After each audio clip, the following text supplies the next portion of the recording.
Hey folks, today is a Monday. Actually, it's Tuesday. It feels like a Monday. Tuesday, January 18, 2022. Coming up on Roland Martin Unfiltered, streaming live on the Black Star Network. The showdown has begun in the United States Senate over voting rights. The debate on the freedom to vote and the John Lewis Voting Rights Advancement Act took place for the first time. And Democrats used a loophole in the 60-vote rule to begin the debate. But there's no such loophole to get the final vote passed without ending the filibuster. We'll talk with Melanie, Campbell, president of the National Coalition on Black Civic Participation, about what's going on Capitol Hill. Also, the U.S. government's website for a free COVID-19 test launched a day early, and the country continues to battle a surge in cases driven by Omicron. We'll talk with an infectious disease expert, Dr. Lane Roland, on what we can expect, and also, is this going to be with us for forever?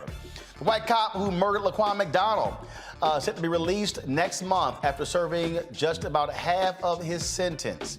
A Florida cop assaults one of his own fellow police officers when she tries to stop him from attacking a handcuffed suspect. An investigation reveals the Virginia Police Department used forged forensics to get people to confess to crimes. And in our Marketplace segment, sponsored by Verizon, we'll talk with John Hope Bryant, founder and CEO of the Promise Homes Company, who has closed on a $200 million institutional debt facility. We'll tell you exactly what that means. Folks, it's time to bring the funk on Roland Martin Unfiltered on the Black Star Network. Let's go. He's got it. Yeah, go ahead. Whatever the biz, he's on it. Okay, we're fine. Whatever it is, he's got the scoop, the fact, the find. And when it breaks, he's right on time and it's rolling. Best believe he's knowing. Putting it down from sports to news to politics. With entertainment just for kicks, he's rolling. It's on go, roll, y'all. It's Roland Martin, yeah. Rolling with Roland now. He's funk, he's fresh, he's real, the best, you know he's Roland Martin now.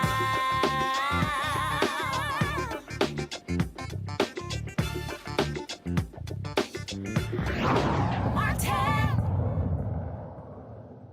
President, this is on defending democracy. The eyes of the nation will be watching what happens this week in the United States Senate. Just a few days removed from what would have been Dr. Martin Luther King Jr.'s 93rd birthday, the Senate has begun the debate on the Freedom to Vote Act and the John Lewis Voting Rights Advancement Act.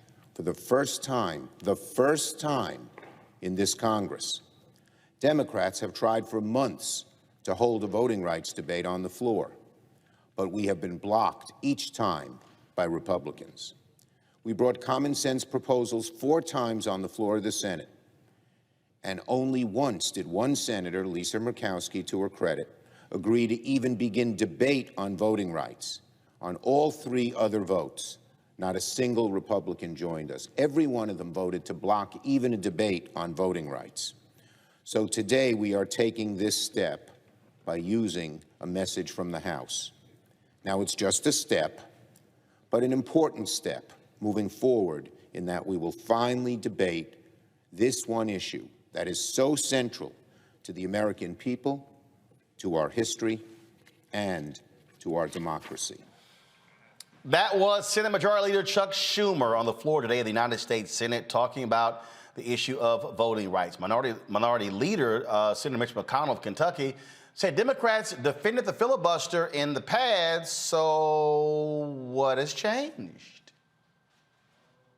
Late last week, our Democrat colleagues briefly paused their quest to destroy the Senate's 60-vote threshold, just long enough to use the 60-vote threshold themselves to block a bill. Every Republican supported sanctioning the Nord Stream 2 pipeline that will give Russia even more leverage to bully Europe. Most of our Democratic colleagues bowed to the furious lobbying from the Biden administration to protect Putin's pipeline. There were 55 votes to pass the bill that our friends like Ukrainian President Zelensky desperately wanted passed. But Democrats blocked it by denying 60. Now, many of these same colleagues have spent weeks thundering, literally thundering, that the Senate's 60-vote threshold is an offensive tool of obstruction, a Jim Crow relic, declaring that simple majorities should always get their way. But late last week, they literally wielded the 60-vote threshold themselves. A useful reminder of just how fake the hysteria has been.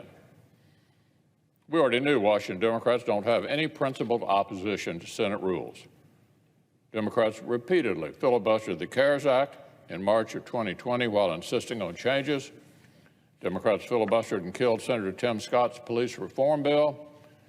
You only have to go back a few years to read vigorous defense of the filibuster from our Democratic colleagues and their allies.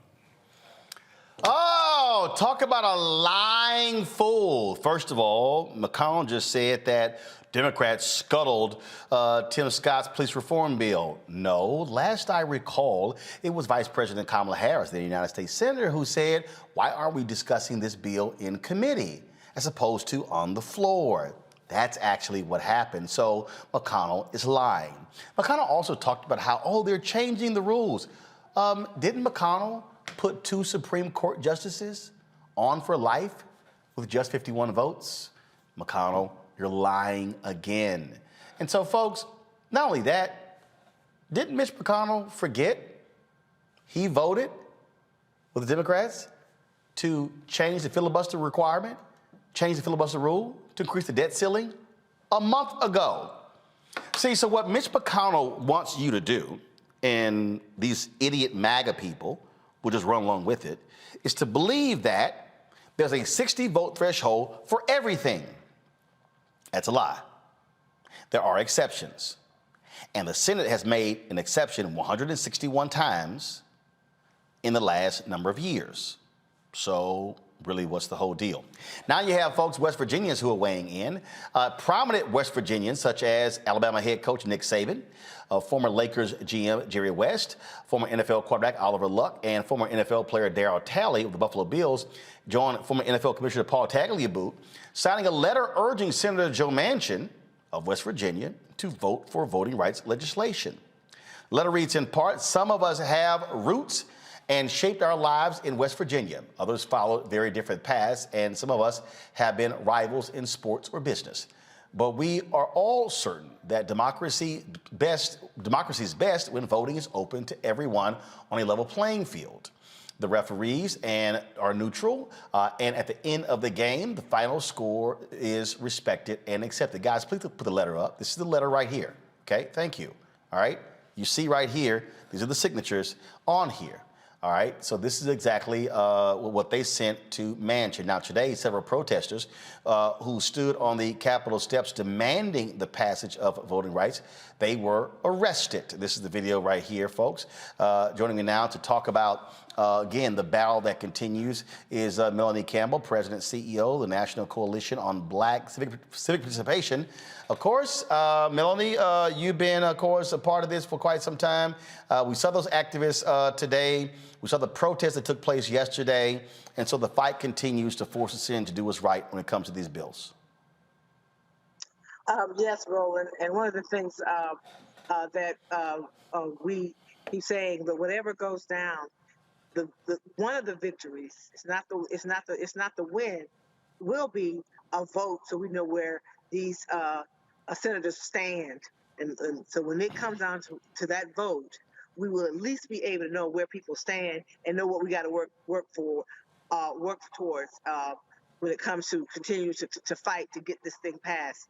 And so that's what we're going to have to keep doing. You know, and what's also interesting here is as I sit here and look at what's going on. You know, you've got look, the Democrats, Manchin and Sinema, won't even support putting the talking filibuster back.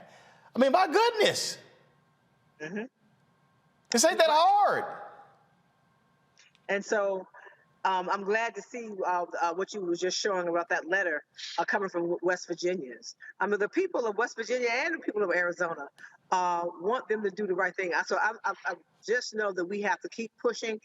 We need corporate America to weigh in because sometimes if you don't listen to the people, you'll listen to money. And so every tool in the toolbox we have to keep using and hold. And also, and I know I heard you talk about this, and also push on the Republicans, at least 10 Republicans at the end of the day, ought to be able to figure out how to do the right thing. So we cannot let them off the hook while we continue to push for Sinema and Manchin to do the right thing as well. And of course, there's some people who say, look, this is all for naught. Why don't you just simply give up? But the bottom line is you got to force it because right now we need to know who's where do people stand? Who's for, who's against?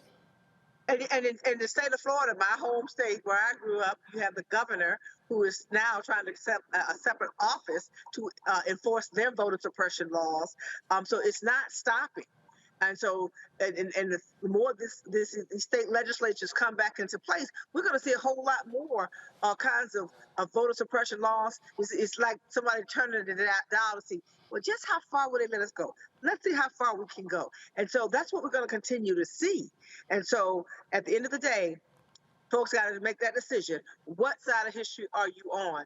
And we cannot afford to stop fighting for our voting rights. And we've always had to fight. That's the thing I try to tell young people. We have, unfortunately, always had to fight to protect our voting rights. And we will continue to do that until we get another victory.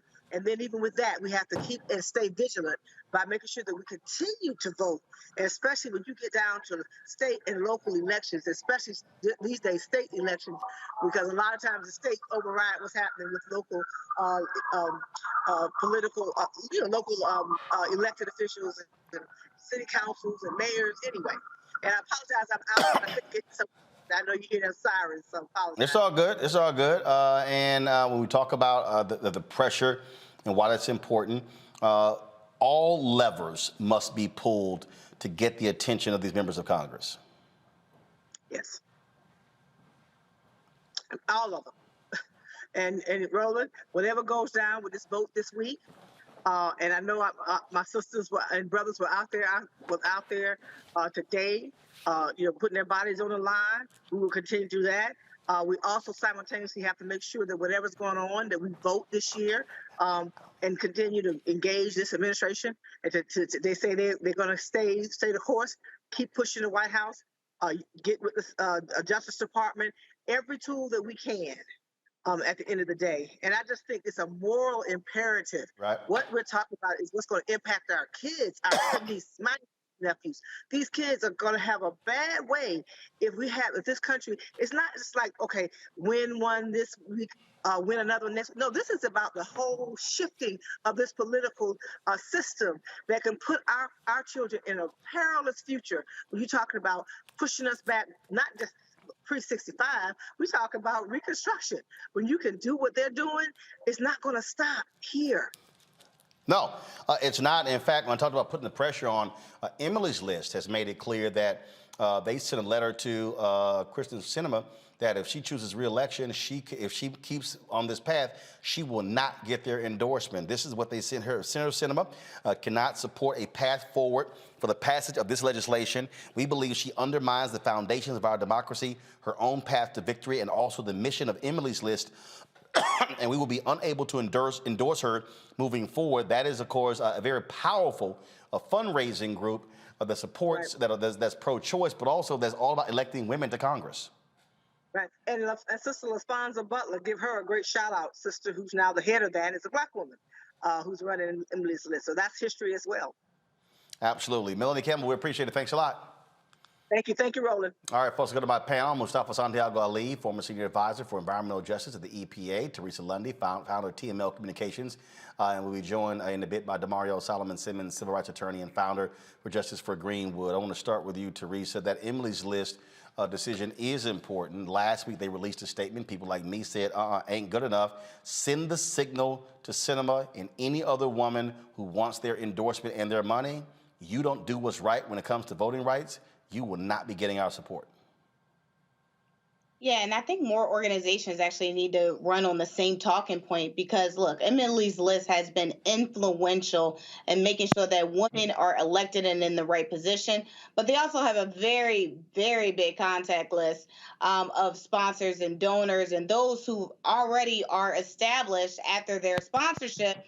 But I think other PACs would also benefit from some of their talking points. So it makes sense. I think it's at the right time that they made the statement and that it made sense. But I also think there is a time for us to really think about, what's next. So what more can some of these PACs and organizations do? Not just getting us elected, but actually making sure that we as in those who are elected are still hitting some of those same point in those same voting rights that is necessary to move this country forward. Mustafa, what happened to Kenneth Frazier? What happened to, of course, these other Black business leaders who supposedly rallying these companies to stand for voting rights? You notice they're gone? I mean, well, what happened? Ken Chenault. Matter of fact, I'm going to send him an email in a second. And where'd y'all go? Exactly. Their silence is as deafening as many of the others who are supposedly going to help and be supportive and to push to make sure that voting rights and a number of other issues that have been impacting our communities were going to be stood up. But because of their silence, there are a lot of folks who think that they get a pass. It's almost like some of the senators and others who are on Capitol Hill that because we have rightly been placing attention on a couple of members, primarily Sinema and Manchin, that others have been able to kind of be silent also. So that's why it's so important that this vote, hopefully that comes up where we see where people stand. But we got to also focus on the left. I appreciate what Teresa just shared, and I appreciate what Emily's list is doing. And we have a number of companies and corporations, and we've talked about this before, that when the Black Lives Matter movement was garnering all that attention, that folks were saying, well, we're going to do right. We're going to make sure that we stand with you. We're going to make sure that those elements inside of your community that need to be protected, that we're there for you, that we're going to be authentic allies. But now we still don't see a whole bunch of them showing up. So that dynamic has to change, and we have to hold those accountable who are not willing to stand with us in these very, very serious and significant times. Indeed, indeed. Let's go to the floor of the United States Senate, where they are debating this very issue right now. Let's hear what is being discussed.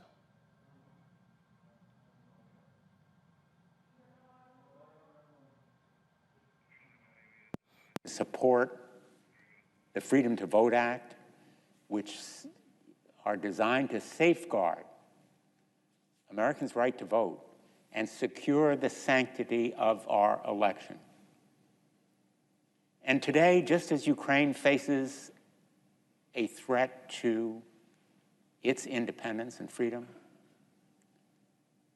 we too in America face a threat. Not from Vladimir Putin directly, although he has sought to destabilize and degrade our democracy and continues to do so through cyber attacks and misinformation. Certainly 2016's interference in our elections is a warning bell, an alarm that we need to be stronger against foreign interference. But within, the threat is equally, if not more, alarming. Because what we are seeing across this great country, in state after state, are efforts to suppress the vote and restrict the franchise. Last year, more than 440 restriction bills were introduced in 49 states, and 19 of those states successfully enacted 34 laws that made it harder for people to vote. These laws make mail voting and early voting more difficult. They manipulate the boundaries of districts to reduce minority representation, and have led to a purge of 3.1 million voters from the rolls in areas that were once covered by the voting rights preclearance requirement. We are seeing a tidal wave of voter suppression that continues even as we speak today on this floor. The vote today comes in a week where we celebrate the legacy of Reverend Dr. Martin Luther King Jr. For the first time in my memory, I was out of the country on that day, but it was ever present in my mind and heart, and it should animate us today. That memory and legacy, which were so powerfully expressed on August 6th, 1965, when President Lyndon Johnson signed the Voting Rights Act into law. He called it a triumph for freedom as huge as any victory that has ever been won on any battlefield. A triumph for freedom. And it followed a mere 7 months after Dr. King launched a Southern Christian Leadership Conference campaign based in Selma, Alabama, with the aim of supporting voting rights legislation. It was a great day for America. It is one that has rightly received a paramount place in our history. It's taught to our children. The Voting Rights Act represents the best of America. And its commitment to guaranteeing that members of every racial group would have equal voting opportunities stands as one of the best days in this country. But it was no layup for the civil rights movement. It culminated a hard-fought campaign, and it was a hard-won victory of civil rights leaders like Dr. King and John Lewis, who committed themselves, literally committed their bodies, their physical well-being, to advance the rights of others in the face of violent opposition. They were beaten, sometimes near death. And for decades, the Voting Rights Act remained a crucial bulwark. It was retained and defended against insidious efforts to roll back the clock until the United States Supreme Court did that work for opponents. In 2013 in Shelby County, the United States Supreme Court gutted the highly effective preclearance regime, thereby jeopardizing the progress that the Voting Rights Act made over the course of half a century in protecting against those voter suppression efforts throughout the country. Justice Ginsburg said it best in her powerful dissent in Shelby County when she wrote that Congress enacted the Voting Rights Act preclearance requirement to cope with a vile infection of racial discrimination, which, quote, resembled battling the Hydra. Whenever one form of voting discrimination was identified and prohibited, others sprang up in its place, end quote. And the time to protect those voting rights is before they are restricted. And that's why preclearance was so important and why the John Lewis Voting Rights Advancement Act now must be enacted into law.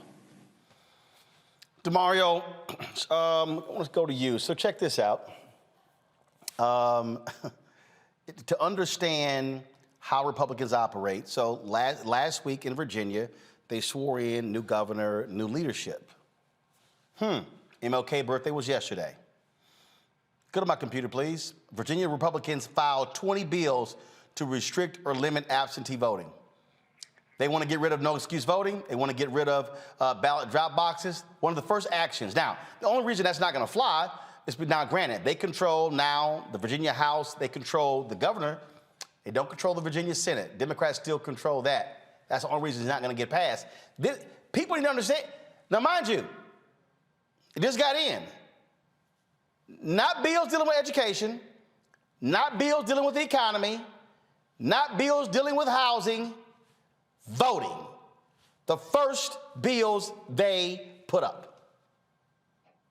Yeah, because they understand power. And thanks, Roland. Good to see you and see the panel, esteemed guests. I appreciate being on this with you guys tonight. They understand power. They understand the vote. They can get everything else accomplished if they shut down the voting.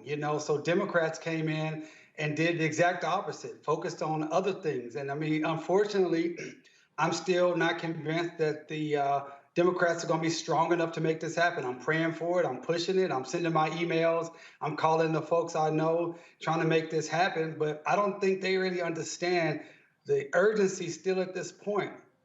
Roland, at this time, I mean, we look at the Biden administration, we all want it to be very successful. I was hoping the Biden administration would be transformational, like LBJ's, Lyndon Baines Johnson's administration. Up until this point, they've gotten a really bad grade. I almost say they're probably down there with a D or an F when you think about the things that are most important to Black people in this nation. That's police reform, voting rights, getting COVID under control, and reparations. I mean, they get zeros on all of those at this time. Well, look, I get that, but frankly, you can't make a comparison to this Congressman LBJ. You can't. So here's a perfect example. I'm going to show you this right here, Mustafa, and this is, and I get folks using the comparison, but you can't make the comparison. This right here, Voting Rights Act of 1965, you're pulling up 333 to 85. That was in the House. 333 to 85. So let's go Senate. Okay, I'm gonna pull this up in a second. In terms of the actual vote, people understand. Second of all, let me remind people, under LBJ, you could pull projects. They already got rid of pork barrel projects. You can't do it. Now. They could have brought it back. No. Follow me here. This is the number in the Senate, bro. 77 to 19. 77 to 19. You literally can't compare LBJ to Biden then to now because it's literally 50-50.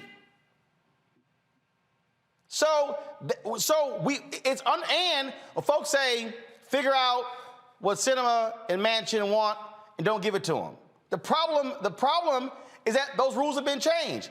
The old rules, and here's the other deal, and I totally get what everybody's saying, and I'm right there as well. Here's the problem, Mustafa. If Manchin or Sinema says, I'm no longer, let me repeat this. If Manchin or Sinema says, I'm no longer a Democrat, not become a Republican, and now I'm an independent and choose not to caucus with the Democrats, Chuck Schumer is the minority leader and Republicans control all committees. That's how tenuous this situation is right now in the United States Senate.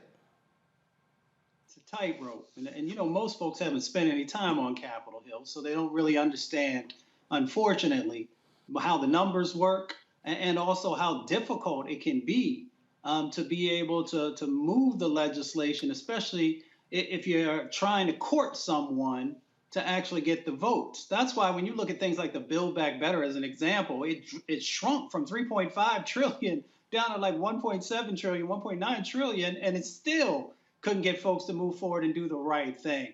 So there is this tightrope that, you know, Schumer, that the president and others are currently walking to be able to, you know, just get voting rights, just to be able to get folks to come to the floor and be able to debate this and Mustafa, let me go back, pull it up. It was 333 to 85 in the House, 77-19 in the Senate. Republicans voted for it. The problem right now is there are zero Republicans voted in the House. Zero are going to vote in the Senate. Zero Republicans voted for the COVID relief bill. Zero. That is the reality. Even the infrastructure bill. The problem that we're now dealing with is what LBJ had to do was to simply get through the barricades of the filibuster, because then the committees were even more powerful, where you couldn't advance anything to the floor without going through the committee. So everything died in committee. The problem now is you can take it to the floor. If you ain't got 60 votes, you're still screwed. So what we're dealing with, and I'm gonna also give people a reminder. Democrats had 60 votes when Obama was president. And why didn't they pass health care with 60 votes? Because all it took was one senator who wanted other changes. Remember Lieberman? Remember your senator from Nebraska? Remember the Cornhusker deal? All the trading that had to go on? So even when Democrats had 60 votes, they didn't have a hardcore 60 because of different interest. And that is the fundamental problem that we're dealing with. And I keep saying this. Republicans, they right, hard right. Democrats, centrists, liberals, progressives, far left. They tent so big, you got to sit here and juggle, Teresa, to satisfy all these different interests on the Democratic side just to be able to get the bill to the floor? I see there's two different components here. One is the division. I think after, towards the end of Obama's administration, there was a lot of division as it relates to how we start to look towards the future when it comes to future legislation. And so we are at this undeciding point where, now we have Democrats trying to figure out if they're going to be independents. And now we have Republicans now thinking about the working family. And so all of these interesting developments that have been happening over time has been something that I believe the Republican Party has decided, we're just going to cause division. And so most of it is picking apart different legislation, different, finding their, new outlets of airing their views and also buying new platforms. I believe Trump now has a new platform that's going to apparently be, comparative to Twitter. And it's an interesting, rollout strategy that they've been doing, and thus we can't get anything done.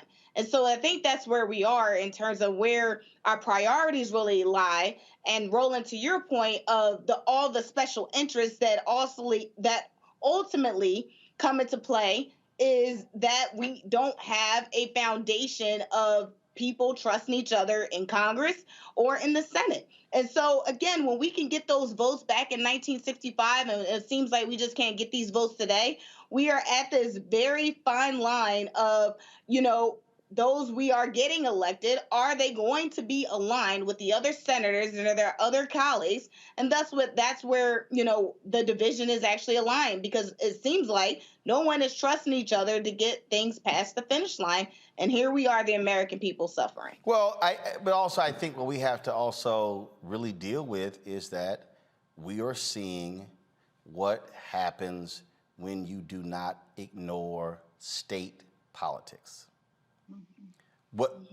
Here's what we're up against right now, DeMario. We're up against trying to pass a federal bill to stop what's happening on the state level because they control that. And so, as I talked about last week, when we have to understand how geography plays a role in all of this, the importance of these rural areas and who lives there and the power that they are wielding in these various states. So this is a much more complicated issue, but it also goes to show, look, in the last election, Democrats were anywhere from 5 to 8 seats away from taking control of the Texas House. Guess what? If you control just one of the chambers, they can't pass anything. See, so we also got to talk about that. Okay, how do we now look at the map and but what are we now dealing with? Well, damn, you kind of need the federal bill because the Supreme Court has already weighed. They're not going to weigh in on partisan gerrymandering. So you need the federal bill to stop partisan gerrymandering so Republicans aren't able to gerrymander themselves into veto-proof majorities on the state level. So they are working a multi-pronged strategy to maintain and wield power. Right, Roland, and this is why I continue to argue that the Democrats have been short-sighted and weak on this. I mean, they should have saw this coming. The first things that should have happened when President Biden, from my opinion, when he got in office, was push these bills through. Push through the Supreme Court to be expanded. Push through the bill that's necessary. Man, you know they scared. Listen, the Supreme, they expanded Supreme Court. Man, what did they announce? Was it a study? Was it a blue ribbon panel? Let me just finish. Yesterday, we celebrated your frat brother, Dr. King, and rightfully so. And one of the things he said. Go ahead, repeat that again. I know that paying you to say your frat brother, but go ahead. It's your frat brother. That's right. It's your frat brother. Absolutely. But Dr. King. Hold up, and Mustafa. Just want to let you know that too. But go ahead. Radical change in structure. So everything you talked about was structurally, and we didn't do the necessary structurally. So now we've allowed, the Democrats, have allowed all of these state houses to gerrymander. That should have been number one on the agenda, getting the voting together, getting the Supreme Court together. Because as you just stated, what people don't understand is that white people from around the world are okay with being in the minority and having all the power. That is what apartheid was about. They don't mind that. They don't care about the numbers being, going to be more black people and more brown people by 2023 or 2034. They don't care about that. They care about the power. And our people on our side have been short-sighted. Even when Obama was in there, we all love Obama, but they had 60 votes and they allowed that to stop them. It should have been more foresighted like the Republicans have been. We need this. This is a matter of life and death for our community. You stated it, Roland. They can lock in super majorities that will be there for decades to come. They already have a majority on the Supreme Court, 6-3. Why the heck is our Kennedy not moving off the court yet? These are the things that the Democrats just don't play politics as well as the Republicans, point blank. Well, it stems also, Mustafa, from the 1965 Voting Rights Act. I mean, we always say on this show, black success has always been followed by white backlash. And what we are talking about right now has literally been the war, the political and judicial war that is a direct result of 13 years of the Black freedom movement from conservatives.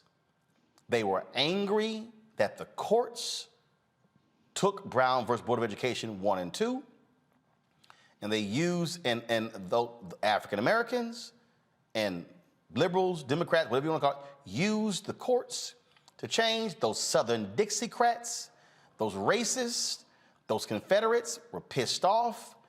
Many of them became Republicans. And the reality is, the system that we're talking about right now is built on race. And that is what we have been battling. Let me also remind people of this, and I think it's very hard for people to acknowledge this, Mustafa, and it's real.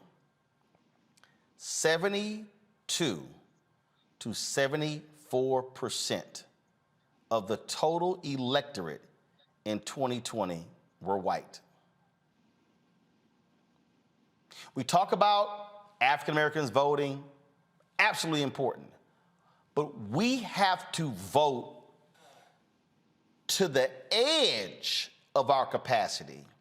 We have to completely maximize our numbers. Then we got to look over here at Latinos and say, man, what y'all doing? Is it going to be 70-30, 65-35, 60-40? And so it's also a numbers game. Many of us thought, because of the white folks dying off, numbers shifting, that the 2020 election was going to be the first election in American history where less than 70% of the total electorate was going to be white. It was 72-74. We're still dealing with white politics. White politics. We're still dealing with, Mustafa, trying to deal with white Democrats who were appealed by Trump's message of Make America Great Again. He beat Hillary Clinton by 450,000 votes in Ohio. The same white workers who picked Obama over McCain.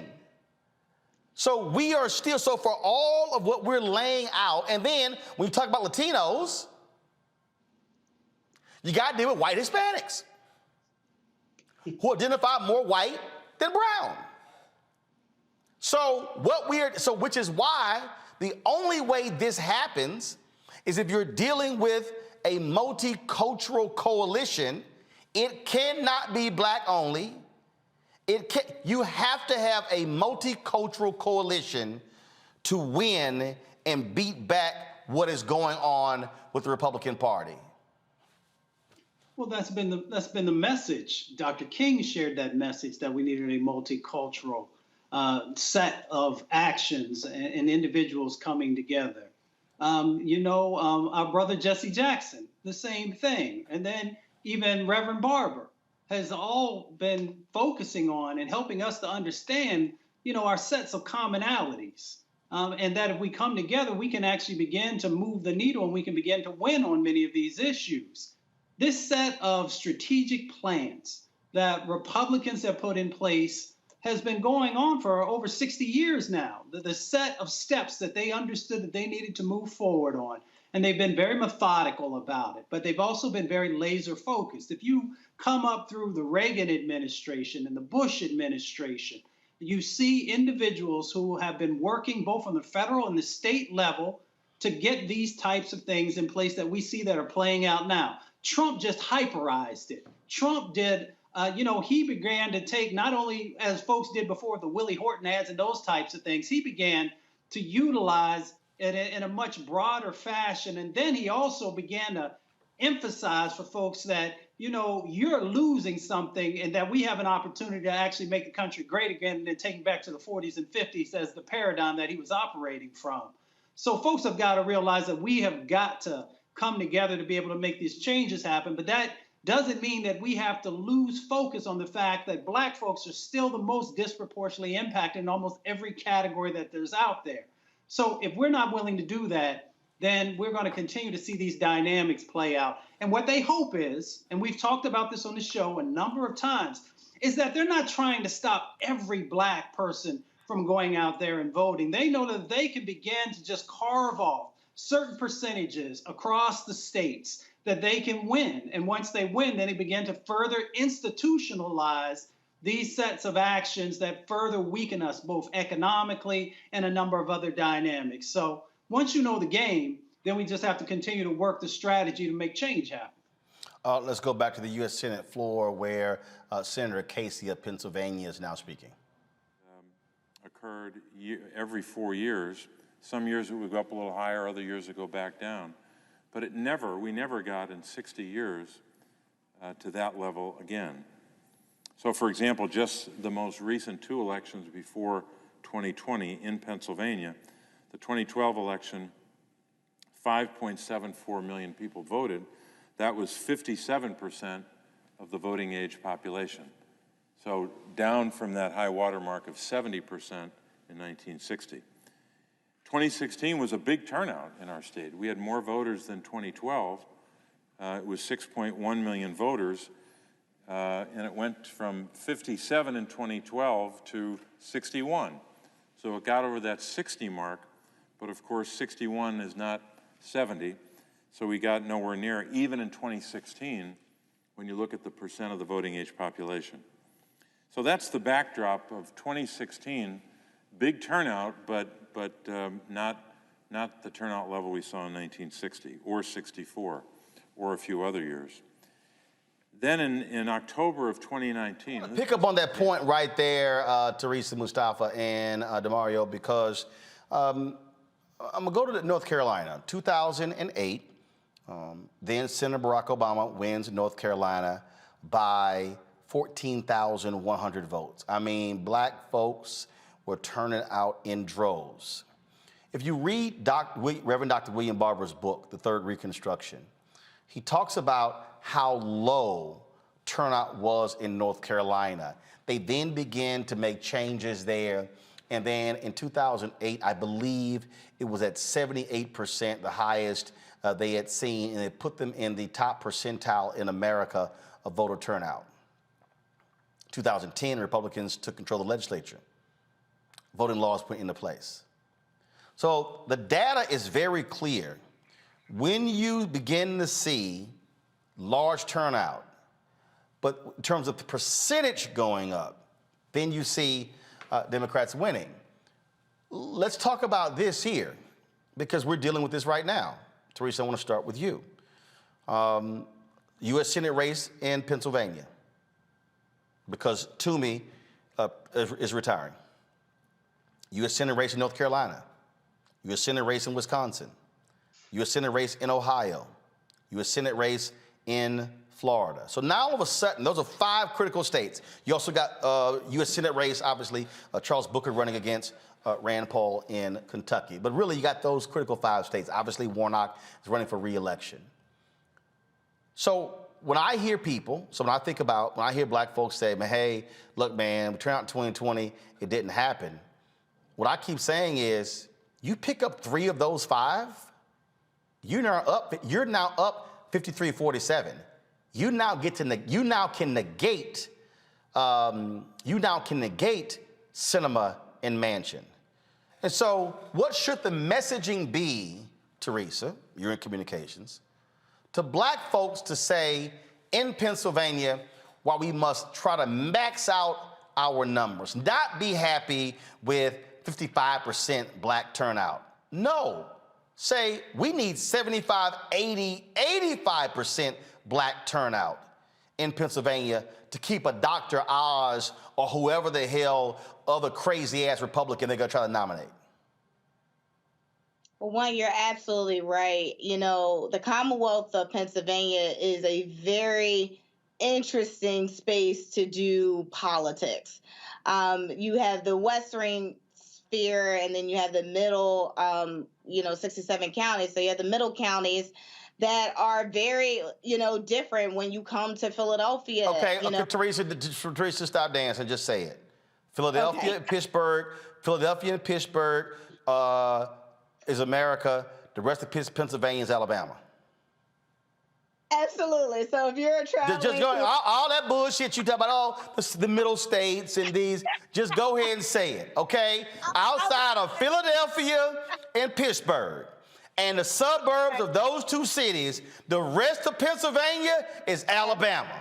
Absolutely. And you know what? They show their flags very proud. You'll see the Confederate flags, you'll see the Trump flags. But here's the messaging that needs to happen. I see Roland is honing me in on what it is.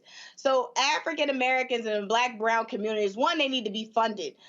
We currently have one African American male, he's young, that's Malcolm Kenyatta, and he's running, as the African American candidate for U.S. Senate. But then we also have a whole slew of GOP Republicans, and I believe they're going after the black vote. They are consciously thinking about the working families. They're thinking about blue collar. And so they are trying to spend dollars and cents to make sure that their message is clear, which is, if you're tired of dysfunction, get with us. And I think that message is obviously not resonating, but obviously the Democratic Party needs to choose a candidate that they actually stand behind. And so what we have currently is a Pennsylvania Democratic Party that is kind of on eggshells on who they're actually going with. They have not picked a nominee. And so we are getting, the best of both sides. The GOP has already had a debate here in the Commonwealth, and the Democrats have not, because they're still trying to figure out the numbers and the lay of the land. But I think if they really want to get on message and if they really want to speak to black and brown communities, one, they need to financially make sure it happens. 2, they need to make sure that the effort actually takes place. And then 3, also realize that we are still, as much as we're thinking about the U.S. Senate race, we're also still thinking about the maps and how they're being drawn. And so everybody is kind of at an unease feeling. Well, keep in mind, the maps are no big deal for Senate races because they're statewide. So the maps matter for congressional races, state rep, and state senate. For United States Senate, it's statewide. Maps don't matter. And so, yes, that doesn't matter. But then you still have those candidates who are still trying to figure out who are they supporting within that. So there's still a divide, and I don't think the Democratic Party has really gotten on the same page. But I think Republicans are making an assertive effort to reach into black and brown communities. Now, we haven't seen it yet. We haven't seen some of these resources, but they are absolutely, trying to use the talking points of, gun violence and, poverty and trying to figure out nuances that will definitely be appeal, but also not too much. So, I think there's a lot that they can do, but there's nothing that really has been shown. It's really them trying to find unification within their own party right now. Obviously, it means laying out what it is that we want. See, DeMario, I always, when people yell tangibles, let me remind you, one United States senator cannot deliver what you want. You got to get the votes. You got to get the votes. But it does mean if you're in Pennsylvania and you black folks, you're establishing this is an agenda that these are the things that we want to see get done. And so I think if you say we want the George Floyd Justice Act, whoever is running for these U.S. Senate races, they have to be asked that question. In the primary, in general, do you support the George Floyd Justice Act? Will you vote yes if you are elected to the United States Senate? Do you support For the People Act, John Lewis Act? Do you support, so you go down the whole line. But and I'm gonna say this, and people, again, I don't give a damn what they say. I don't care about these people, man, Roland, you always trying to get us to vote Democrat. No, I'm trying to get you to vote for life or death. I'm trying to get you to understand that Medicaid expansion leads to hospitals not shutting down. I'm trying to get you to understand that when rural hospitals shut down, we die. I'm trying to get you to understand that Republicans don't want to expand Medicaid in these states, even though the money was provided by Congress to do so. They still said no. So at some point, we also have to say, here are the real things that are happening. But what we can ill afford, I understand being pissed off, mad, angry, upset. But the quickest way, DeMario, to guarantee we will get screwed is if we sit at home. So the question is, what do you say to that person who's like, I ain't gonna vote? What do you say to the people, the campaigns, the folks who are running, what they must be saying to African Americans? Well, Roland, as you know, I'm just an old country lawyer down here in Oklahoma and representing people who are injured and discriminated. Now, you're right. You country. You right. That's all right. So I understand how to talk to regular people. I understand to come hang out with you real highfalutin folks, as we would say.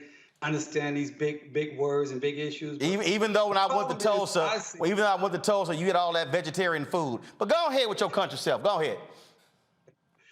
I swore I was in California at Cal Berkeley with the food y'all was serving at that Tulsa reception. But go ahead, tell your little story. Man, I'm trying to eat to live, brother. Go ahead and tell your little story. I want to look like Mustafa, man. Maybe I get my pink on. You know what I'm saying? So what I'm trying to do. Listen, Roland, people got to speak very clearly to our community. You know, I hear these talking points of we got to save democracy.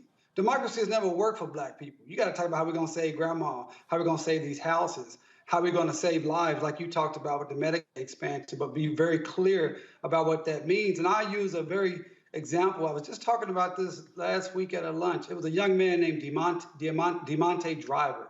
You can Google this. There's a foundation in his name. This young man, back in 2007, I was coming back from a conference in D.C., actually working on reparations for the massacre with Dr. Charles Ogletree. And I was reading a paper about Demonte Driver. He was 12 years old at the time, and he died because he had a cavity, and it turned into an abscess. And the reason, it went to his brain and killed him. Yep. And the reason he was not able to get that cavity, that tooth out, because no one would accept the Medicaid because the rates have been cut so low. And they were trying to utilize that story to be able to put more money into healthcare for children. This is 2007. We still deal with the same thing today. And who are those people that have been impacted by it? A lot of our people have been impacted by that. I certainly was the one that grew up on SSI, grew up on state benefits. I had a speech impediment, state paid for it. I needed braces, state paid for it. I almost died several times from asthma in an emergency room and ICU for days upon days. The state paid for it. Those things are very, very important, but we have to be very clear about it. Clearly state how it's going to help our lives. Don't talk about these saving democracy and all of that. We don't care about that. We care about paying our bills. We care about our kids being educated. We care about stop being brutalized by the police. We care about our communities looking the same as the white communities. We care about making sure the street lights work. We care about being treated as absolute first-class citizens. Don't come talking to us just because it's time for primary. Spend time, as the sister said, put resources behind our organizations, resources behind our leaders that we pick to help us understand what's going on. Those are the things I think Democrats need to say. And I'll say one more thing to that, Roland. You're absolutely right. It's not about, I'm not trying to say Democrat. The reality is the Republicans are a white supremacist party, period. They're not about ideas. They're not about anything. They're going to pull out of debates. They don't have a platform. They're letting you know the only thing we care about is maintaining power for the minority of folks that we wanted to have power for, period. So when you understand that, the only game in town really for us, unfortunately, is the Democratic Party. It's a terrible position to be in, but that's where we are. That's the reality of it. Mustafa. Housing, healthcare, jobs, and education. That's what folks care about in Canonsburg. That's what people care about in Uniontown, Pennsylvania. That's what folks in the Hill District in Pittsburgh care about. And my sister, Teresa, got Philly on lock, so she knows what folks are talking about there. And you got to tie it into the real world things that are going on in people's lives. And that means that if you're serious about winning this next set of elections, all the way up and down the ballot, then you got to be making the investments now, in this moment, in those areas, with those trusted voices that are in those communities who've been trying to hold it down for years. You can't wait until we get to July and August and then try and ramp things up. Support those Black organizations that are on the ground right now and those leaders in those communities, and make sure that you have these core elements that folks care about and show them how you are going to be able to make it become a reality, and let them know we just need one more. We used to talk about that all the time. I got some, but I need one more. We need one more senator in each one of these respective states to be able to make change happen and to be able to make your life have, the things that are necessary for you to be able to not just survive, but to thrive. Absolutely. All right, folks, got to go to a break. We come back. COVID is still impacting us. Now it's the Omicron variant. The question is, what can we do? Are we just going to have to live with this? And if so, how do we do it? What else is going to disrupt? We'll talk with an expert about that. And y'all know how we roll. I don't talk to people who read about COVID or medicine or science. We talk to those who actually study it, live it, because they're experts. You're watching Roland Martin Unfiltered on the Black Star Network.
Black Star Network is here.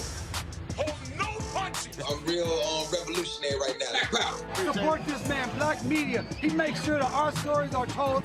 Thank you for being the voice of Black America, Roland. Stay black. I love y'all. All momentum we have now, we have to keep this going. The video looks phenomenal. See, there's a difference between Black Star Network and Black-owned media and something like CNN. You can't be Black-owned media and be scared. It's time to be smart. Bring your eyeballs home. You dig?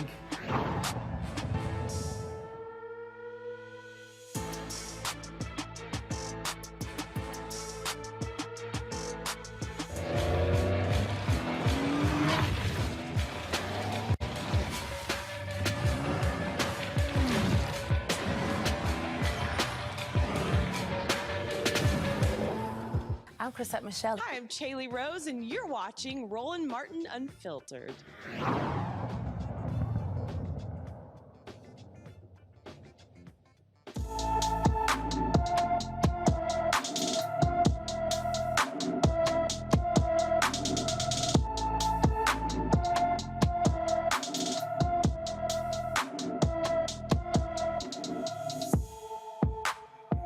The family of 17-year-old Zion Foster needs your help finding the teen who has been missing since January 4th from East Point, Michigan. She is 5 feet 1 inches tall, weighs 120 pounds, with black and blonde hair and brown eyes. Her family believes she is being held against her will.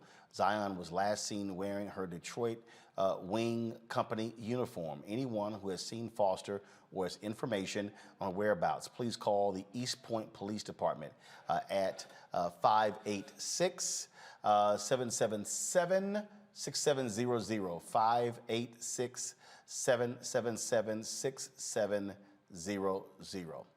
All right, folks, we are truly living in an international pandemic. We are seeing how COVID is still impacting us on a daily basis. Now the Omicron variant, it is extremely infectious.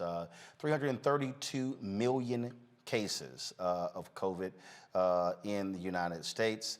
Worldwide, 5.5 million people have died from the virus in the United States. The death toll is nearing 900,000 cases, and we're still seeing numbers. Now we're seeing reports of things tapering off, what's happening. So the question is it tapering off, or are we simply going to have to live with this?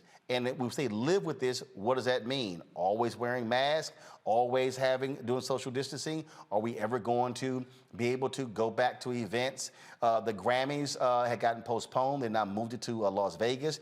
The NAACP Image Awards, they announced their nominations today. They announced that it will be in person. It will be an in-person ceremony, but there will be no audience, and so basically, no one's going to be there. Will there be an Essence Festival this summer? What does this all impact? Will we see conventions actually take place? All of those questions we're still with 2 years after. 2 years after COVID hit the United States, hit the world in such a huge way. And so our goal has been to talk to people who live this. This is what they live. This is what they do. This is what they study. This is what they've been going through. And so joining us right now is one of those very experts, joining us from Baja, California, Dr. Roland. Of course, you've been seeing, him on social media. You've been seeing him talk about this with his videos. And so, again, Lane Roland is the Director of Clinical Education and Research, Tropical Pathology, and Infectious Disease Association. So that means, Doc, you got credentials. First and foremost, I want to start there.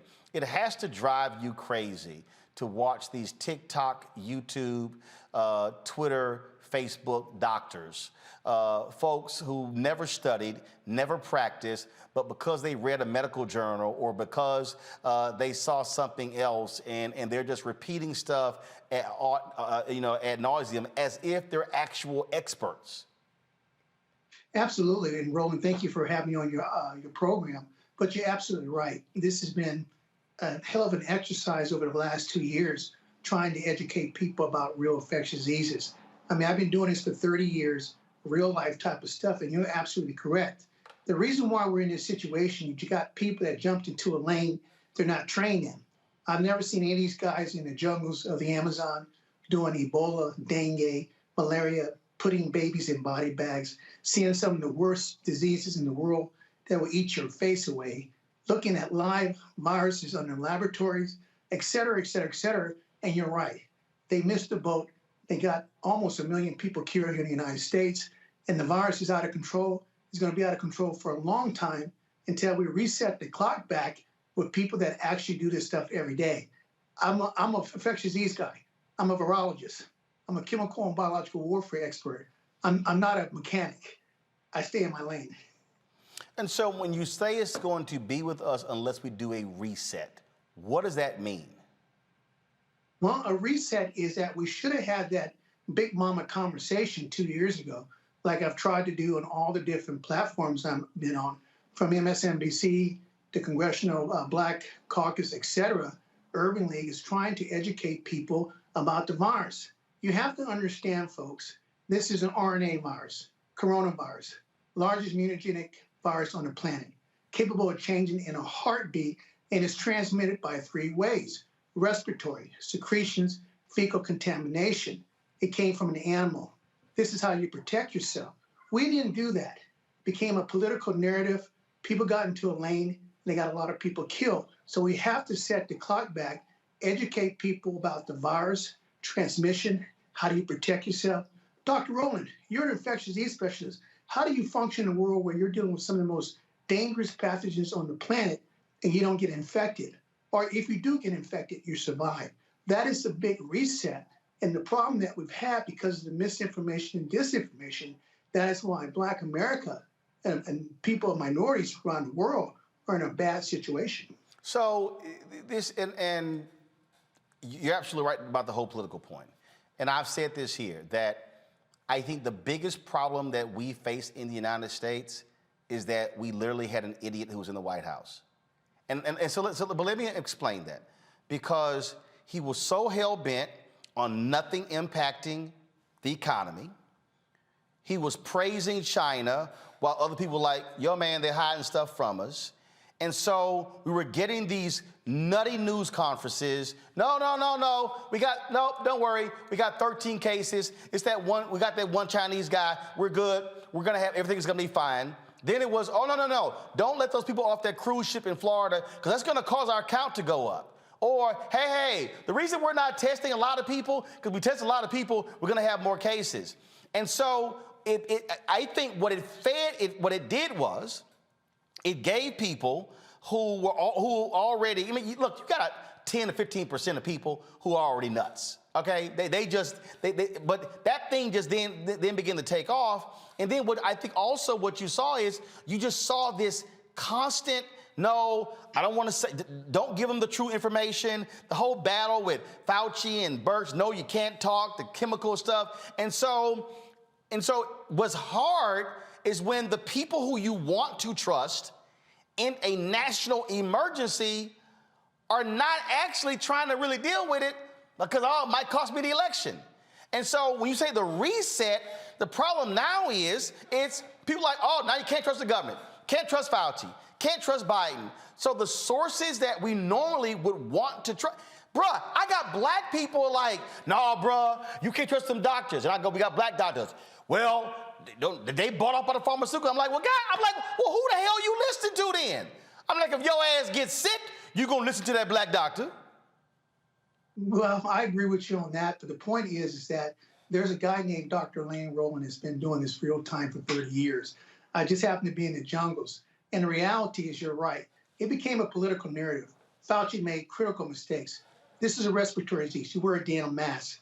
Bree, whatever her name was, she was not out in rural Arkansas or Louisiana talking to Big Mama in a trailer house about how to decrease transmission. You're right. That narrative is gone. The virus is out of control. The vaccine was supposed to be one solution. It's not going to work. Different mutations. The reality, we have to set the clock back and get back to basic understanding of infectious disease control. Biosafety security protocol. What is the function of testing? Explain to people what testing can do. Explain to people what quarantine means. Explain to people how long transmission is, how long you're infected. Understanding the role of viruses in this new world and how, if we continue this pace we're going, we're going to have thousands of more mutations coming down the road. Don't make no mistake about it. Omicron is just the beginning. All right, now we had an expert from North Carolina A&T on who made that clear back in April 2020. We were trying to warn people as well. And so, like, here's a perfect example. Okay, so Phyllis Brown on YouTube. Bill Gates been pushing the vaccine. This virus isn't going away. It's population control. No, not at all. You have to realize that the reality is that you cannot vaccinate yourself out of this, Roland, because this virus has an animal model. This virus has found coronavirus in almost every animal, from bats, dogs, cats, bears, tigers, etc. Okay, hold on, Doc. Stop right there. So then you got the people who are going, nah, this wasn't no animal thing. The Chinese created this in a lab, and it just escaped the lab. No, it did not, because I'm certified in chemical and biological warfare. I have 6 degrees. I look at genetic sequence. I believe in facts, science, and medicine. I'm not in the feel-good thing. True, do we do gain of function on different diseases? Absolutely. But you have to realize the virus is doing its own gain of function by doing mutations to self to survive, natural theories of selection. So when you actually look at the genetic pattern of the actual Wuhan and alpha strain, it has not been manipulated.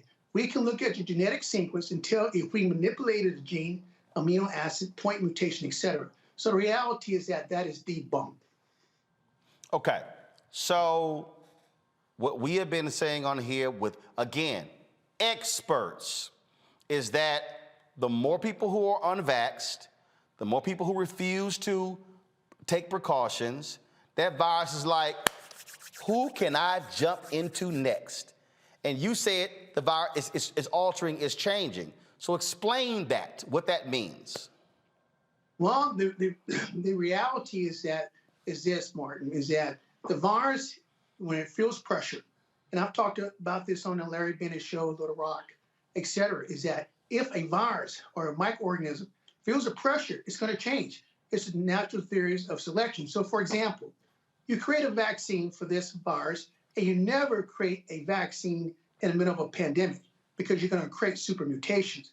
That means that your vaccine has to be 100% effective. What does that mean? I'm talking about vaccine effectiveness. If 1% of a virus population lives, it's going to change automatically. And that 1% is going to be billions within a couple of hours. And so that is the reality, is that the virus will change. It will mutate. When we look at the Omicron mutation, we have 50 plus mutation in an HIV positive patient that had ineffective antiretroviral medication. We have a new mutation from another patient out of France, 75-year-old white male, chronic lymphocytic leukemia, same thing, chemotherapy, immunosuppressed. The virus is in the body for a long time. The virus sees it, is treated with monoclonal antibodies, is treated with a vaccine, the virus is going to change. And so the vaccines are creating these new mutations. So you can imagine somebody vaccinated with a mutation, somebody unvaccinated, and the virus mixed together. You get Omicron plus beta, or you get a combo infection. These ineffective treatments is driving this RNA mutation to a whole different level. And so do not be surprised in 1 month we have a virus that has 75 mutations in it. Okay, so basic question. Should people be vaccinated? The question I would tell everybody, you have to make that decision yourself. If I look at the medicine... Okay, hold up. Before you go there, are you vaccinated? No, I am not. And why is that? Because in my opinion, the vaccine has no vaccine effectiveness. That's the reality. So even though you have Moderna, Pfizer, who say 91, 85, 81, even though you hear from NIH, CDC, you say? That is a complete lie. Let me make sure everybody understands this. There's two words that people need to understand in the vaccine world, especially in virology. We have vaccine efficacy and vaccine effectiveness. Vaccine efficacy, Pfizer is going to get a 95% vaccine efficacy all day long. But when you put it in the field, the real world, that number jumps down to about 45% vaccine effectiveness. Johnson & Johnson's down to 13%, Moderna's down to 54%. Ineffective. Then when you play it against these new mutations, the Omicron is probably zero. And this is reality, because you cannot have a vaccine that has multiple capabilities.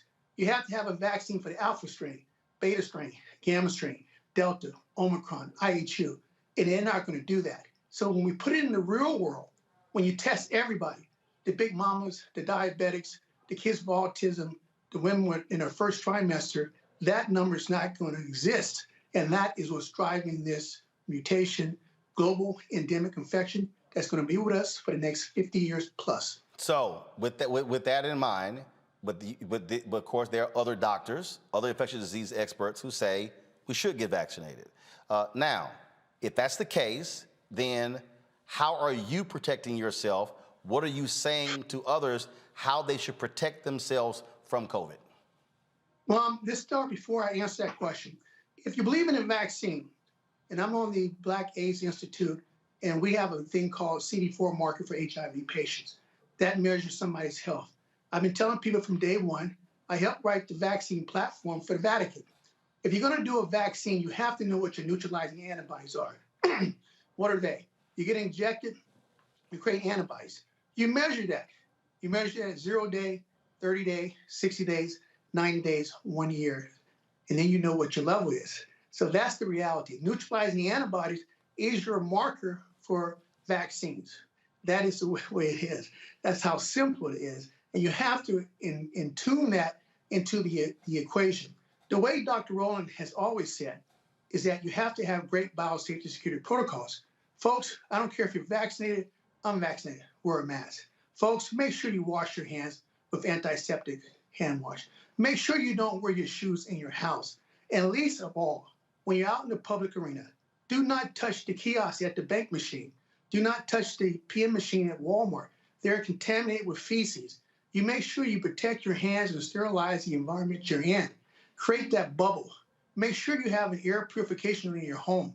If you're at a job and the job is forcing you to be at work with 24 people in a room, you better have great air purification because we know that you can be infected within 5 minutes to 5 seconds of being exposed to the virus. So these little nuggets that Big Mama talked about many years ago, what we use in the world of bioinfectious disease control as an infectious disease specialist is the same concept that people have to use every day. Social distancing, making sure when you go in the public bathroom, be careful, especially at O'Hare Airport, where there's no toilet lids and you flush the toilet and there's feces everywhere with viruses.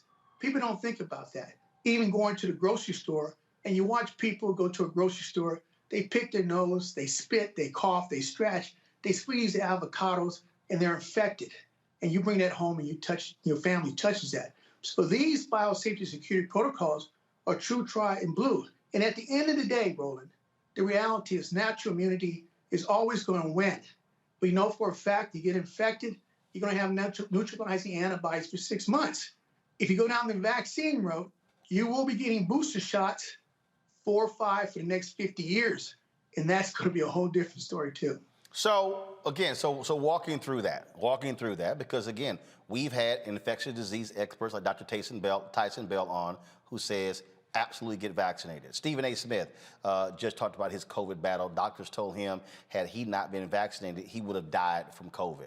But one of the things that he said in talking about that, he said how different people react different ways. He said his sister smokes multiple packs a day. He said she had COVID for 3 or 4 days. She was fine. He had to be hospitalized and almost died. So if we're sitting here, if we're talking about the African Americans to protect themselves, and we're having different infectious disease experts who are black, one is saying get vaccinated, one saying don't get vaccinated.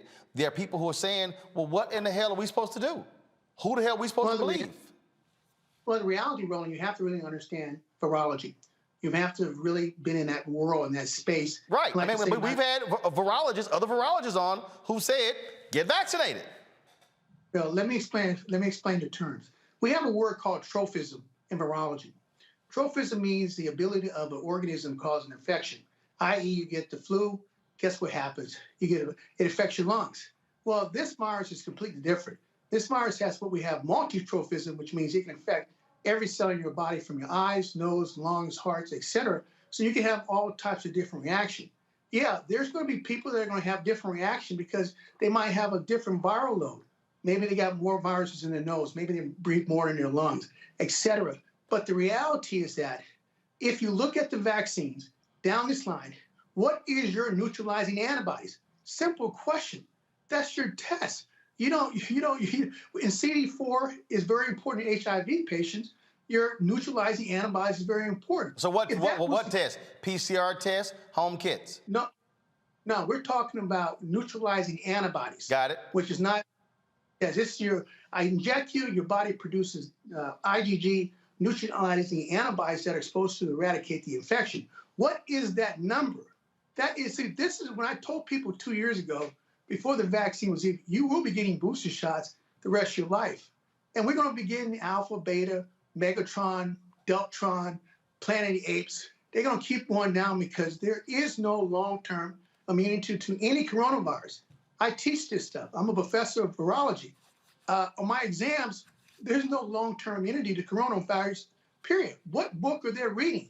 They're damn sure not reading Dr. Roland's clinical virology, or clinical immunology, and they're damn sure not taking my master's course in virology. So I don't know where they're coming up with this information, but it's not correct, not based on any medical books I've got, and I got 6 degrees. So the question is, in terms of moving forward, because see, what we get from our audience is folks want to know what to do. And so when you have competing experts saying one thing or another, what in the heck are y'all talking about when y'all in the room? Because the public damn sure don't know. Well, I can tell you right now, they're not on the stage I'm on, but I can tell you right, the ones that you've talked to, the people that are supposed to be, I guess they got an F because almost 1 million Americans have died and the infection rate's still out of control. So that tells you their record. That's the grade you really want to. So you talked about social distancing, washing your hands. Okay, so conferences, football games, basketball games. You're not social distancing. You're literally sitting right next to somebody. So do those no longer exist? Do we not have those events? You also talked about going out, don't touch kiosks, things along those lines. Okay, do we put on gloves? Some say no, gloves are ineffective. So all right, so if I'm at the kiosk, what am I pressing? Do I put on some sanitizer, press, and then put it on afterwards, or do I put on some gloves? I mean, so because the point I'm making is, folks want to know. They want to know down to granular, what are the practical things one has to do? Saying don't touch something is one thing, okay, but what do they do? Well, that is why you follow Dr. Roland to get the biosafety and how to navigate into the new world. You have to understand, Roland, this disease, this virus is out of control. We have to get kids back in school. That is one of my main missions, getting schools open, getting people back. Okay, hold on. I want you to hold that point because my panel's going to ask some questions. I want you to answer that, but I'm going back to answer my question. That is, if I'm going to the bank, if I'm going to the grocery store, do I have gloves? Do I don't have gloves? Do I put on hand sanitizer and pick up something, then put it back on? What do I do? What you do is you get your hydrosol viral spray and you spray that area before you're going to touch it. And absolutely protect your hands, protect your fingers and stuff, even touching the gas pump handle. Anything that you have to do in this physical world that we are in now. Protected with what? Navigate. You wear gloves? Do you wear latex gloves? What do you? You can use hydrosol spray, antiviral spray. You can use hand sanitizer. You can wear disposable gloves. Anything that protects your hands from being in the contact for a transmission of that disease, you have to do that. So what I'm saying is, if I'm going to pump gas, do I put on some hand sanitizer, pump my gas, and then when I'm done, put some back on, and am I good? Hell, I would put that and also grab a paper towel for extra protection. Okay. Absolutely. Okay. Now, again, events, conferences, football games, basketball games, concerts. I can't social distance. They're literally sitting right there. I don't know who they are. And they're sitting in front of me and behind me. It's impossible to social distance on an airplane. But this is the new world that you have to navigate. Right. So what I'm asking, what do we do? You're going to have to get an upgrade mask, or you're going to have to do some serious, situational changes because these events are super spreaders. Okay. So hold up. The upgrade mask. So is it the N95 mask? All right. There are better masks. You can get an antiviral mask. Okay, antiviral mask, but what about the N95 mask? CDC is now recommending that as opposed to cloth masks. Sufficient. It's sufficient. Any type of barrier is sufficient. Okay, am I also wearing, if I don't wear glasses, am I wearing goggles? Am I covering my eyes? Some doctors also say, look, you need to cover your eyes to protect you from COVID. In this environment, because the density of viruses is so concentrated, you go to Walmart, you better wear some glasses. You better wear some glasses on an airplane because you can't contract the virus to your eyes. Am I covering up my ears? Because I've heard that too. Do you cover your ears up? No, I don't cover my ears up. Eyes is one thing. Mouth and nose is the So you're suggesting, look, when you so again, I'm going back. If it's a concert, anything along those lines, and I'm around a bunch of people, I should have my eyes covered. I should have my mouth covered. Absolutely. Let me finish my thought. Now, go ahead. No. I want, because people, again, are in the chat and they're speaking to that. I want to make sure we got that answered. Now, go ahead. Okay, well, when you start talking about super spreader events, the ideal super spreader event is the cruise ships. We all know what's happening with the cruise ships. Everybody's negative before they get on the boat. Everybody's vaccinated, and man, you got outbreaks out of the world. These are super spreader events, even in a controlled petri dish environment like that. So if you imagine being on a cruise ship, imagine being at a football game, imagine being at a concert, absolutely, you have a very high probability of getting infected. If you're going to navigate into that world, you have to have the best technology. It might be a respiratory mask. It might be having hand gloves. It might be, having your own air purification unit around your neck to create a bubble for you to breathe. All of these things are in play, Roland. There's no one answer to the solution. It is a holistic approach. And this is a new world that you, everybody, Big Mama is going to be navigating in for the next 50 years. So you don't believe that we are going to so-called have a post-COVID world? No, not in my lifetime. That's not going to happen. Or yours. Questions for my panel. I'll start with you, Mustafa. Well, Dr. Martin, thank you for being on the show today. I'm curious, how do we get the science to the place that we need? Because the science is supposed to be playing a role with policy, at least underneath of this administration.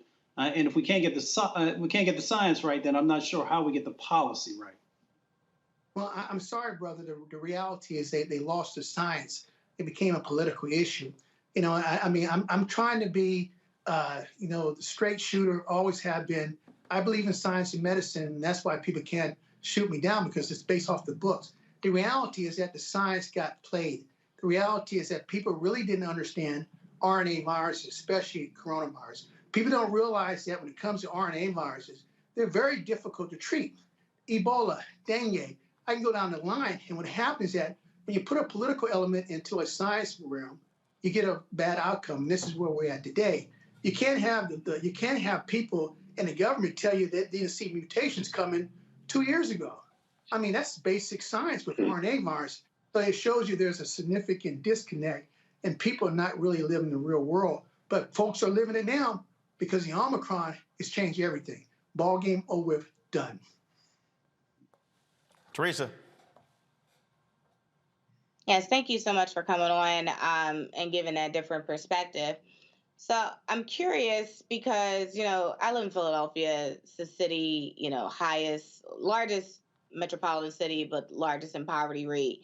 So what do we tell poor people who don't have access to some of, the sanitations, the masking, the gear that is necessary if they choose not to get the vaccine? Wouldn't the easiest way to protecting and moving forward is to get the vaccine? No, not the vaccine. The reality is that when I was put on the COVID healthcare task force for the Black Congressional Caucus, and also working with the Urban League, Scott Hamlin out of Arkansas, we understand the significance of poor people really not having access to internet, the best technology. They can't afford the mask. And this is a significant problem that we have to be able to provide to these folks the same amount of effort that we provide for everybody else. And you have to understand the impacts of diseases. It's not just about the physical impact, it's the emotional impact. We've lost a whole generation of children to school. We're going to lose more generations of kids to school because of the Omicron situation. So we have to get back in the community, roll them sleeves up, get, like we say in the military, boots on the ground. We have to start all over and educate people about the reality of this virus, what our capabilities are, what the treatment is, and people are going to have to really put money into this effort, not because it's a moment. I mean, we've always had healthcare disparities. The reality is that now we really know we really have healthcare disparities, and we have to put the money where our mouths is, because this disease, this virus is out of control. It's going to stay out of control, and we're going to have significant problems, especially in urban areas where kids are not going to school, kids are not getting their lunch, violence, et cetera. So we have to change. We have to get back to the humanity, as like they always say, we're supposed to be all this together, but we know that's a bunch of crap. We're going to have to do it ourselves. DeMario. Hey, Doc, a couple questions. One, where do you teach? I teach in the Heinrich Boutique Institute in Germany. I'm the director of clinical and tropical medicine in Peru for the last 25 years. I train all over the world. I train students in the jungles of tropical diseases, everything that deals with diseases. I'm in the jungles, real jungles. Yeah, and I heard you say Arkansas. You know, that's pretty close to me in Oklahoma. Are you from Arkansas? Are you working? You was working with the Urban League in Arkansas. How did that connection happen? Well, I'm my people from Hazen, Arkansas, and I'm very fortunate to be able to hook up with Scott Hamilton in the Urban League because they want me to help them out because of the COVID situation among minorities and rural communities and urban leagues in Arkansas. That's my connection. So me and the Urban League of Arkansas hooked up about almost a year ago, and I've been doing lectures, town halls, giving people food, educating the poor people in the rural areas, giving out free masks for poor folks to help them fight the COVID situation. So that's my connection to Little Rock, Arkansas. Okay, cool. One last question, Roland. So, Doc, you said how we treat this. Now, what we are now, you said it's an elf, and I think the proof is in the pudding. Things are out of control. If you were Dr. Fauci's position or had control over the policy for COVID, what specifically would you do to get it under control? Well, the first thing he should have did, if you're in this business to save people's I'm saying, what would you do? What would you do, right? I'm about to tell you that. My reality, what I would have done was get on a national platform worldwide. Not what you would have done, like what would you do like now from today moving forward? Right. I would set the clock back. I would tell everybody, sit down. We got a national press conference. We're going to talk about the virus. How are we going to get through this? Where do we find the virus at? We find it in feces. What do we need to do? How do we treat it? What happens if you get a head cold? Tell me about all the different things. I would tell you about how to create that bubble for yourself and how we navigate. I would tell you what does testing really tell us? How accurate is testing? I would tell you about the virus. I would tell you about solutions from air purification units to the best antiseptic hand wash. I would tell you how to navigate in this new world. I would teach you how to keep your business open in real time because we have to have the economy going. This is what I would do. But I hear you saying, Doc, you would tell me, but I'm asking you to tell me, like, how would I keep my business open? How would you keep me safe? I want you to give me a specific, not me, but the audience. I think people, you come on, you have a very, compelling personality. You have a lot of confidence. I think people want to hear from you specifically. What would you do differently from this day moving forward? Because as you stated, kids out of school, my nephews and nieces are out of school.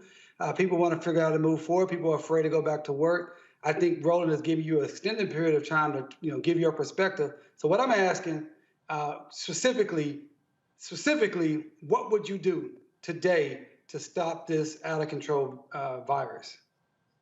For example, your people's school. You call me up. I would come there and we would evaluate the situation.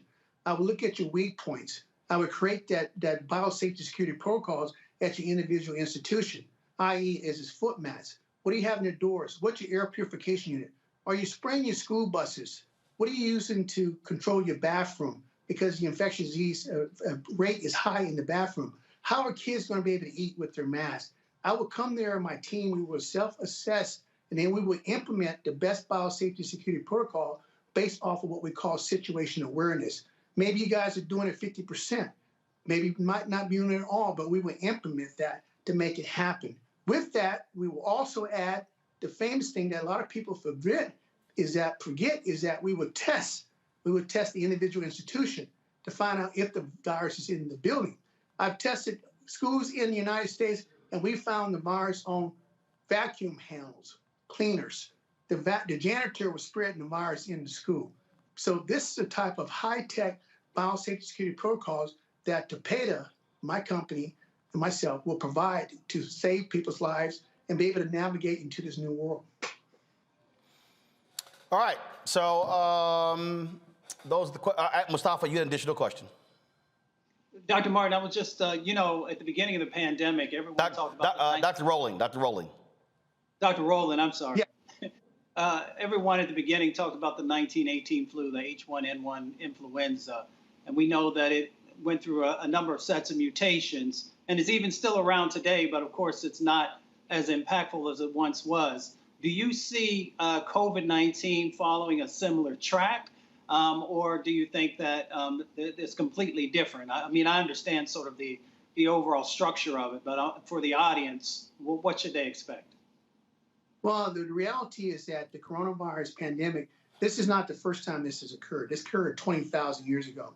The 1918 pandemic is a baby to the coronavirus. You have to understand that the 1918 pandemic didn't go on for 2 years. It started in 1912 in China and went until 2022. It changed the world, but it was really only one serotype. The problem with the coronavirus is that we have so many different mutations: alpha, beta, gamma, delta, mu1, omicron, IHU, and more that are coming, and this is driving the different narrative. So it's going to be very hard unless we come up with a awesome vaccine that can cover every different mutation that's going to eradicate that. And we all have to be in this together. You can't have half the people wearing masks not wearing masks. This is our reality. But the reality at the end of the day, I'm sorry, I deal with death on a daily basis.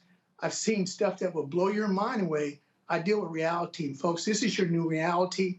And you're going to have to live in this new world, navigate in this new world. This is the COVID time of your life. Doc, multiple folks are asking in our various chat rooms, they want to know, where were you educated and what is your experience? My experience, my BS was Weber State, microbiology and chemistry, minor in military science, master's degree in cellular molecular genetics, University of Nevada, Reno Medical School, MD, University of Health Science. You said University of Nevada, Reno? Reno, yeah. Okay. University of Health Science, Antigua, San Francisco Medical School, residency training in Honolulu, Hawaii, 6 degrees. Okay, no, like I said, look, here's the deal. We got a totally interactive show, and so when we have folks who have questions, we go ahead and ask the question because they want to answer. You can always go to my website, has all my CV credentials on there and stuff like that. Military trained, military officer, airborne, all that stuff. Okay. All right, Doc, we certainly appreciate you coming on.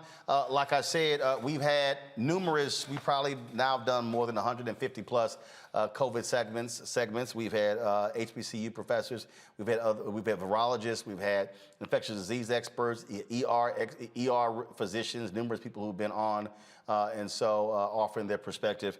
And so we're glad that you're here to offer yours.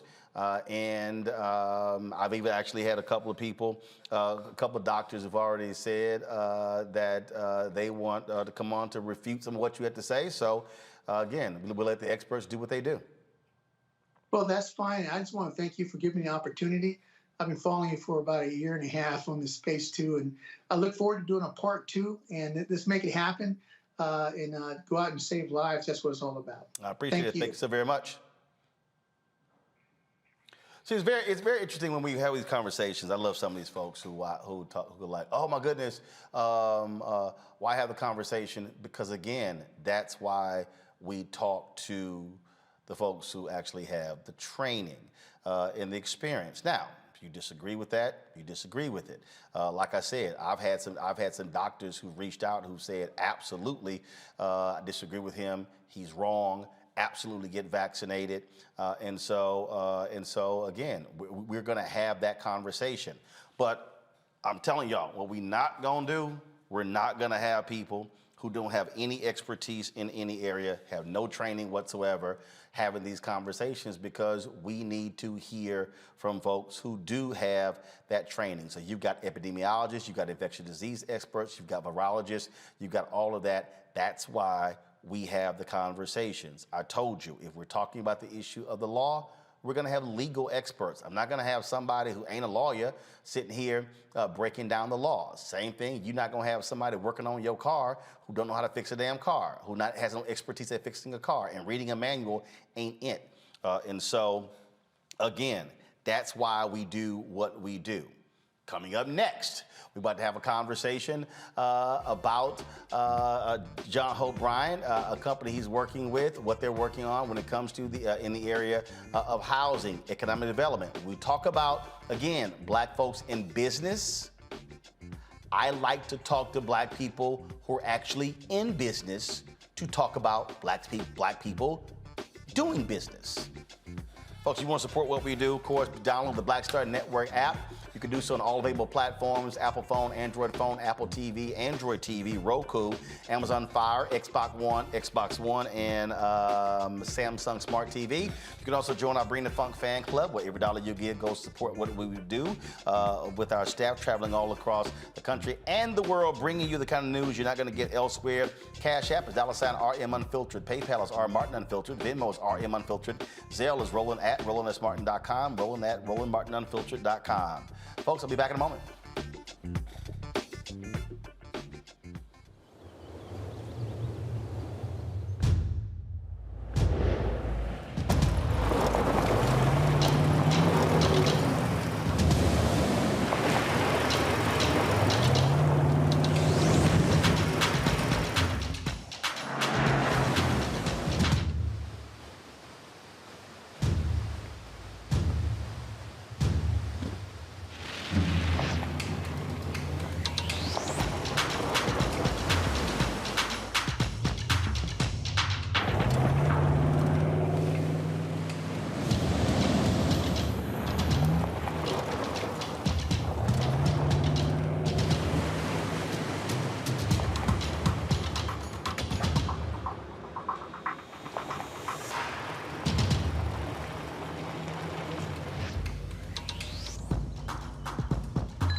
You know how some carriers give you so little for your older busted phone you just end up living with it?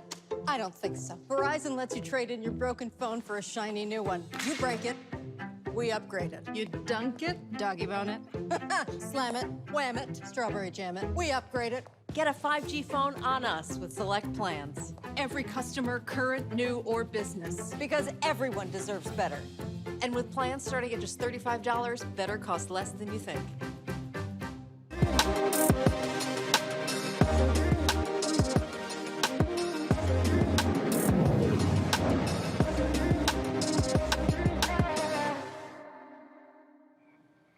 All right, folks, every Tuesday on the show, our Marketplace segment sponsored by Verizon focuses on the issue of business. You know, folks who do business, who are in business.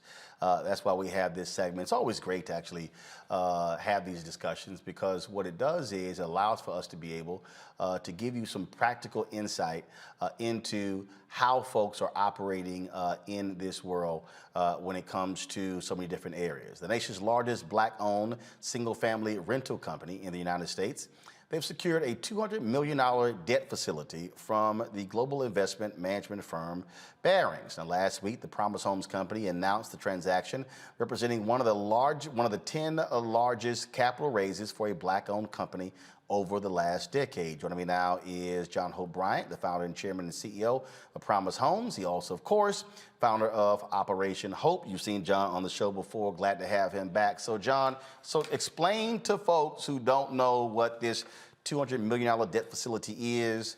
What is it? What does it mean? How significant is it? Yeah, it's a lot of hard work is what it is, just like what you do over there. But before we get into that, would you mind briefly, Roland, if I segue into your last segment? Sure, please. Go ahead. You know, it always bothers me when someone who doesn't raise kids is going to tell you how to raise your kids, or somebody who's not subject to your decisions want to make a decision for your wallet or for your life. You know, if somebody says you don't need a vaccine, and then you end up in the hospital taking their advice, what are they going to tell you when you're on the ventilator? Sorry, oops, well, wish it worked out differently for you. You know, my wife, as you know, is a wellness expert. She lives on nature of the earth, and she's made me healthier. But she got the vaccine, and she got COVID because she was overconfident. These are her words. Went to Miami, Art Basel, and got COVID because she thought it was she assumed that she wasn't going to get it. She got COVID, but it hit her like the flu, Roland, because she was double vaccinated. And I didn't get it because I had the booster and I was with her. Okay. Then I got overconfident. And about 3 weeks later, I got COVID and I got it was diagnosed last Tuesday and was free. In other words, had a negative reading by Friday because I had 3 shots, the booster, like you, I believe. It hit me like a common cold. There's no doubt in my mind, Roland, I'm in great shape, that if I had not gotten that booster, I'd be in the hospital. There's no doubt in my mind that my wife would be in the hospital.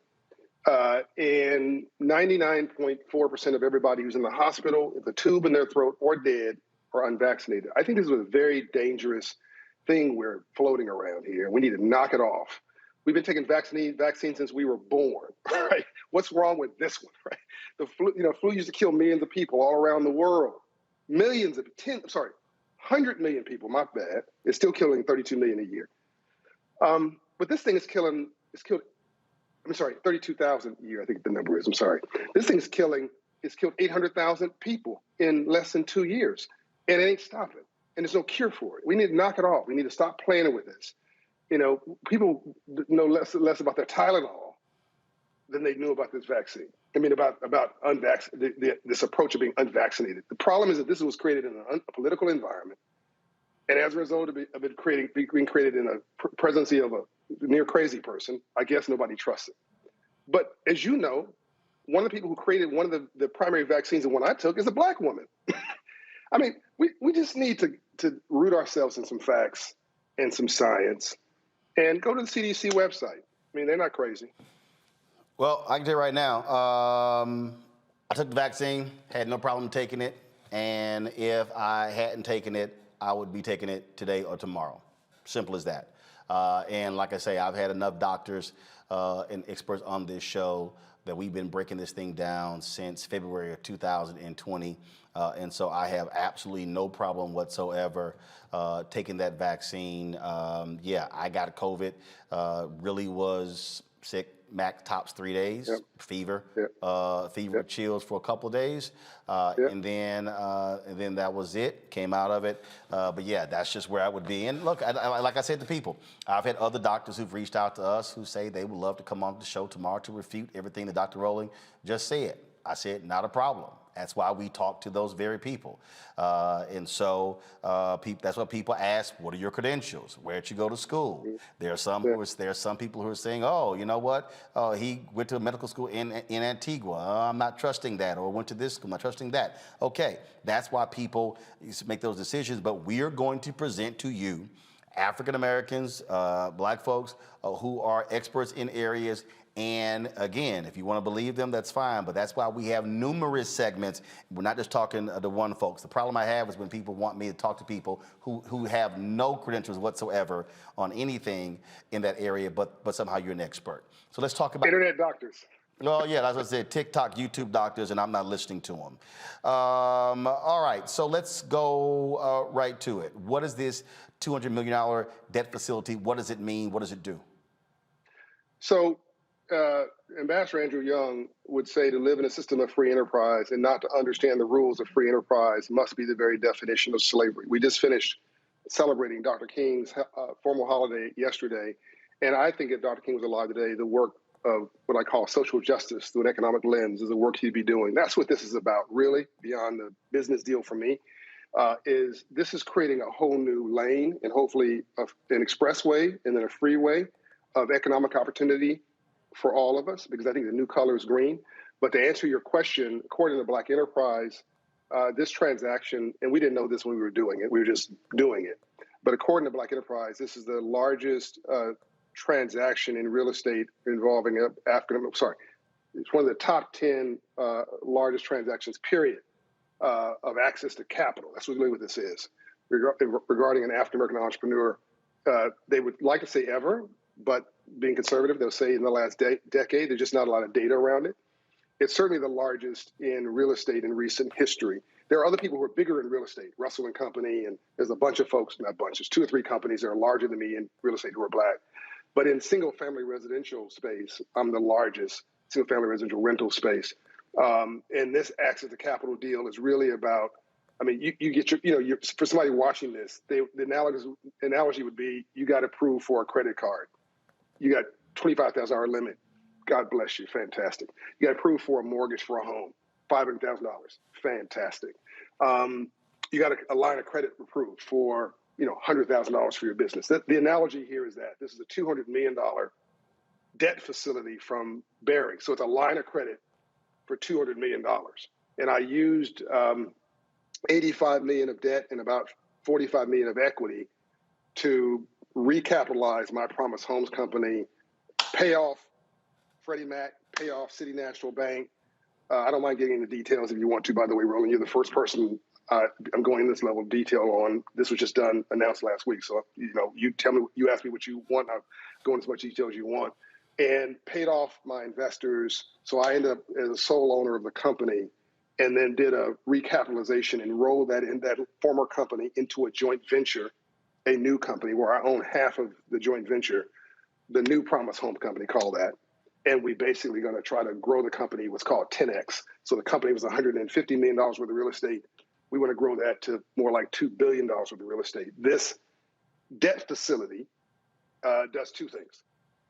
Clears the deck on the past and moves us from a small business to an institution. So now it's like talking about Steve Jobs one day and Apple Inc. the next. This is now beyond me. But the most magical part about this, Roland, is the renewable philanthropy underneath this, which is all of the minority vendors that we put in business. That's millions of dollars of business every year that gets to grow. So the thing that a lot of people may not realize is that when we went through the financial crisis in 2008, all we kept hearing about was toxic assets. And the initial idea was to get those toxic assets off the books, and then for the banks to simply, sell them off. Well, what happened? We bailed them out. They used that money to settle their balance sheet. They held onto those homes, and then, of course, after the crisis, we then found out that they were selling off blocks of homes, 25,000 to 30,000 to hedge funds, things along those lines. And so people out there who were desiring to own homes, some you couldn't frankly afford to buy them. This is a case where, again, these companies were created. And so this is a Black-owned company owning single-family units that you're renting out to other people. Yes, so that's the back. So that's really the front end of this. I just answered the back end, which is what's this $200 million debt facility from. Let me give credit to Barings, international finance company. So this wasn't the Homeboy Shopping Network financing this, or Joe's finance company. This is Barings International, and they did it at I don't want to get into too much detail, but let's just say it was very cheap money. So I was treated like any other major borrower. That's the nature of having good credit and having a good credit profile. But the front end of this business is what you said: free financial literacy for every resident. So I own, at this particular watch, 663 homes, rounded up, approximately 700 homes in Atlanta and North Florida. I'm the largest owner of single-family rental homes who's Black in America. I want to grow that, as I've said, to 10,000 homes or more. We're providing affordable housing to people who mostly look like us. So average rent of $1,200, $1,300, $1,400 a month for a 1,800 square foot home with no deferred maintenance, front yard, backyard. We can raise your children. For a range of reasons why people rent. We can get into that, but you just mentioned one of them, which was some people lost their homes in economic crisis and are trying to recover. Other people are trying to build that down payment. Some people just like to rent. I think everybody, one of us, should want to own a home, which means I want you out of my house and move into home ownership as soon as you can. That's part of our model. But the first part of this is we've contracted with Operation Hope, which I founded. We pay arm's length, Operation Hope, a partner fee to do free financial literacy counseling to the residents. Get your credit score up. If you raise your credit score to 700, by the way, we'll reduce your rent by 10% as long as you keep it above 700, because we think you're a lower risk. And we want to reward you. And every time you raise your credit score 25 points, we reward you.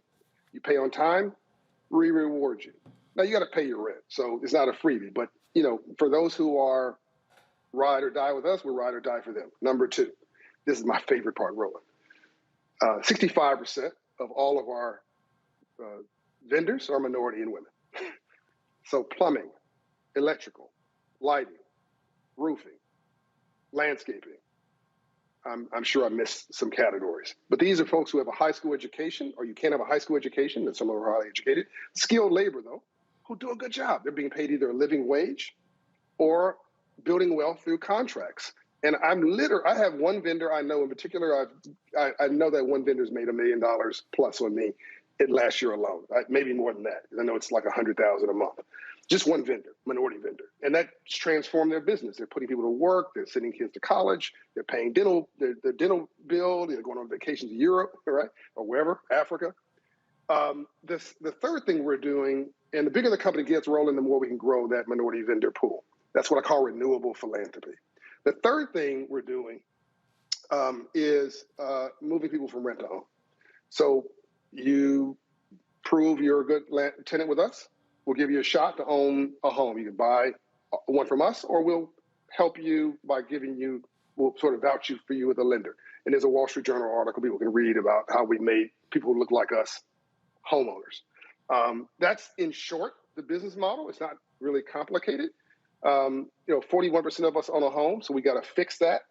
Far too many of us are renting uptown in a place that doesn't want us, with a place we can't afford, in an environment that trying to impress people we don't know with money we don't have to buy things we don't need. You should be doing is renting in your own neighborhood, in my view, and trying to find a way to buy the worst house on the best block and come up, just like I did. Questions for my panel. I'll start with you, Mario.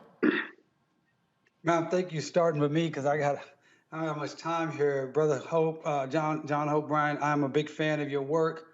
Appreciate what you're doing. Very impressed. I read about this deal a couple days ago. And so how did you start going from Operation Hope and your books with civil rights and all those things that you were pushing? How did you get into this real estate game to go from that to over almost 700 homes? Very impressive. But I'd like you to talk about that real succinctly, details, so other people that's listening to this, not only can they rent from you or maybe buy from you, but maybe we can emulate, become more people like you.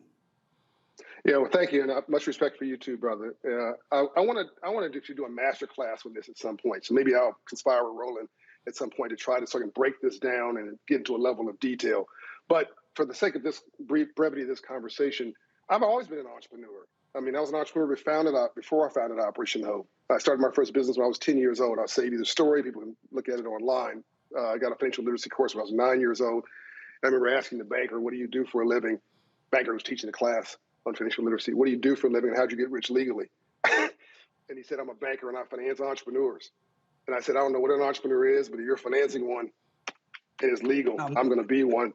And that's who I am today. Fast forward, as you know, most millionaires have real estate in their portfolio. There's really three ways to get rich in America. To build wealth: real estate, stock market, and owning your business, and owning your own business. And unfortunately, Black folks are not doing enough of all three of those things. So fast forward, I started this company in 2017, so not that long ago, less than 5 years ago. Again, I'll say the story. I owned a couple homes in LA, then I owned 4 homes in LA. I sold one, bought a home in Atlanta where I thought there was a lot of upside.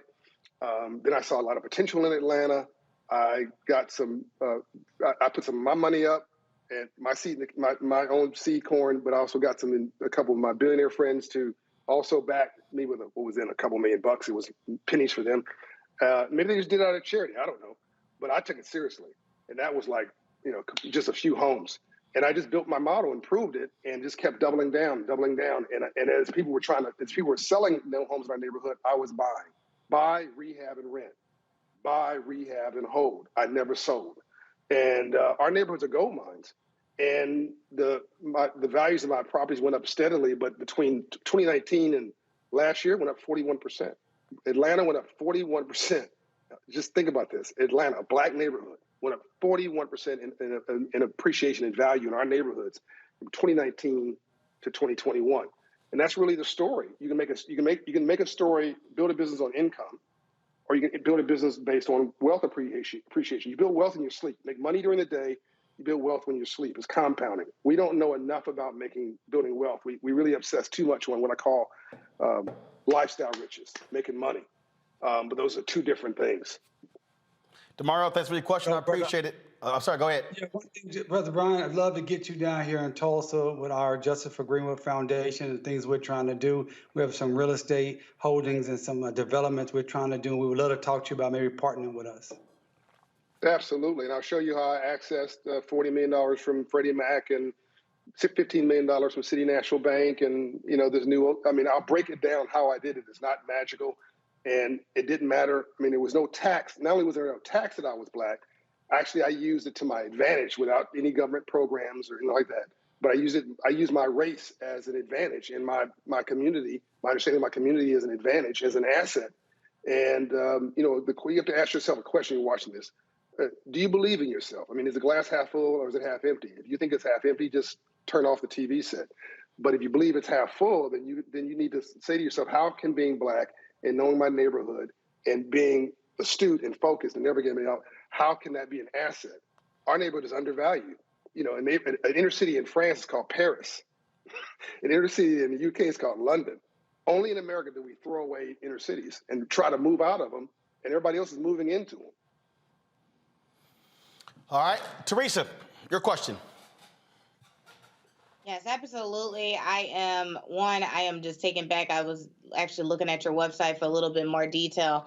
I'm here in the city of Philadelphia, and the amount of properties that are going up either for share sale or some that where affordable housing is no longer the language of the land in terms of the gentrification and what's happening here. Wondering, one, if you are interested in coming to Philadelphia, and then two, definitely when you get that masterclass up and running, please, let me know for that. But really particularly interested on the market of how are you maybe helping individuals who may be looking at, some of the stuff that's going on through share sales right now. Yeah, so I don't want to get into shared anything on this short conversation. It's a great concept, but keep in mind, nobody washes rental cars. Keep in mind that if you want to distribute money like a socialist, you first collect it like a capitalist, and no one's going to care about your asset more than you. I'd much rather you if somebody's watching this and they make $35,000, they have 3 children. The government owes you, if you ever file for an EITC, government owes you about $18,000. Combine that with a child tax credit from the federal government under this new stimulus package is $9 grand. You've got 30 grand. Take that 30 grand, put it as a down payment.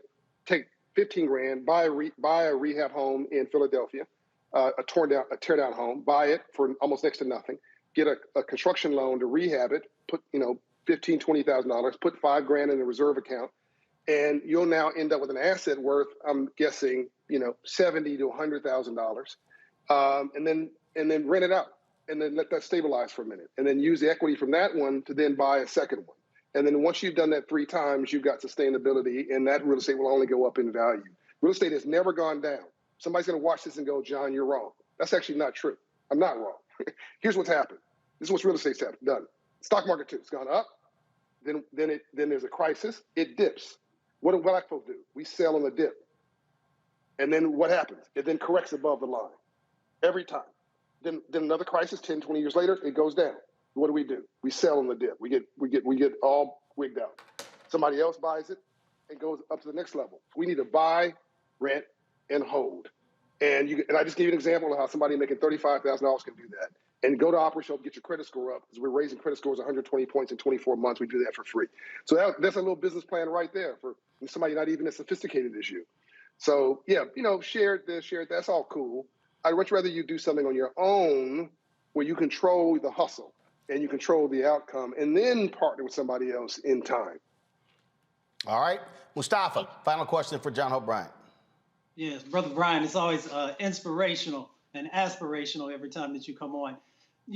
As you talked about, many of the adults who go through the program and learn, a number of different types of things, is there also opportunities for younger people also on that journey?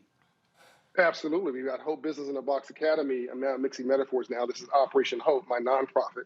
We put thousands of young people in business through the 1 Million Black Business Initiative as well. You can go and watch prior stories, shows with me and Roland about 1MBB and our Hope Business and Box Academies, where we're putting kids that were my age coming up, 10 years, 12 years, 15 years old in business.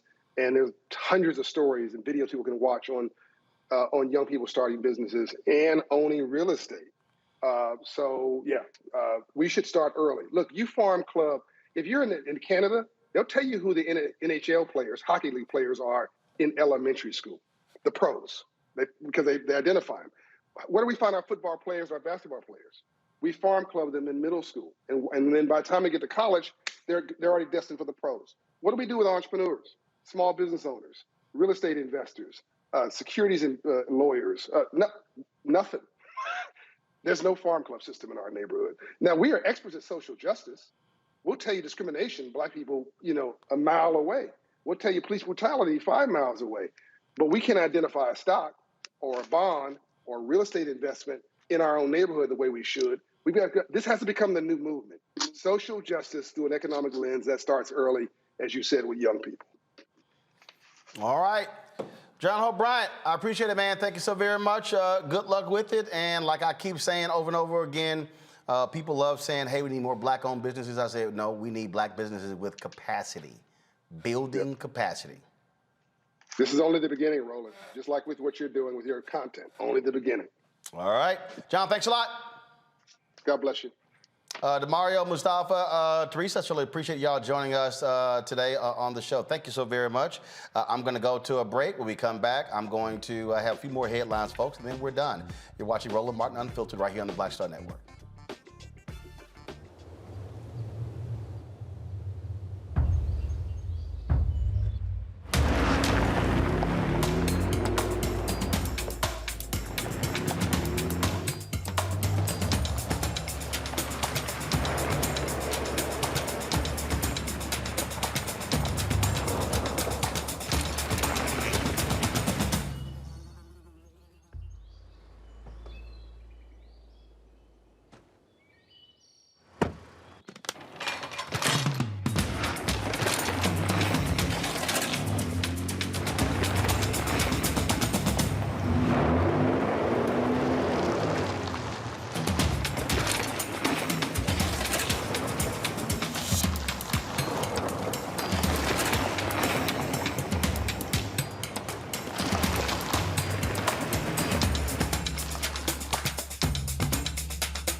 Hi, I'm Eric Nolan. I'm Shantae Moore. Hi, my name is LaToya Luckett, and you're watching Roland Martin Unfiltered.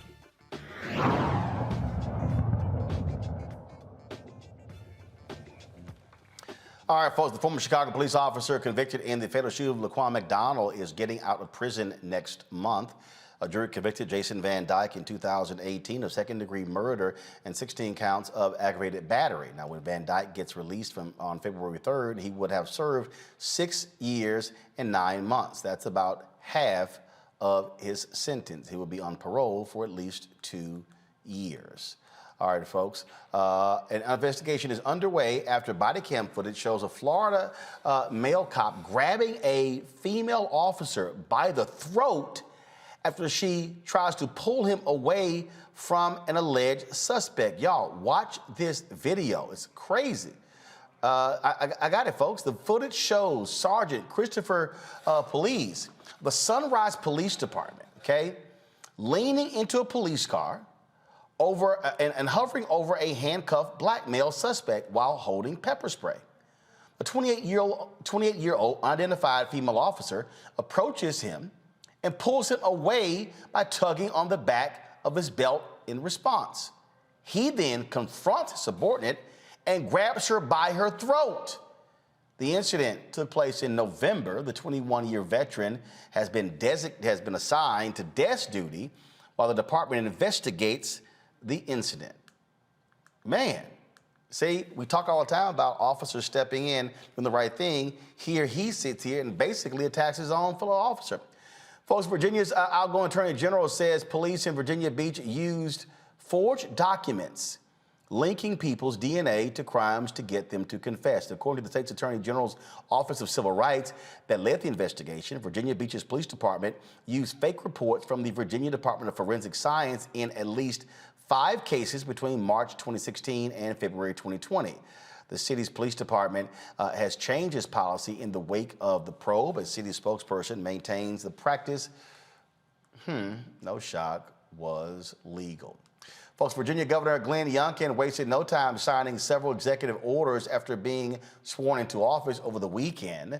The newly elected governor was sworn in on Saturday and followed his ceremony by signing executive orders and 2 executive directives. Well, some of these actions include to restore excellence in education by ending the divisive concepts, y'all, like critical race theory, which actually isn't being taught in the schools, to empower Virginia parents and their children's education and upbringing. Put graphic back, please, thank you, by allowing parents to check whether their child wears a mask in school, to restore integrity and confidence in the parole board of the Commonwealth of Virginia, to investigate wrongdoing in Loudoun County, to make government work for Virginians by creating the Commonwealth Chief Transportation Officer, blah, blah, blah, blah, blah.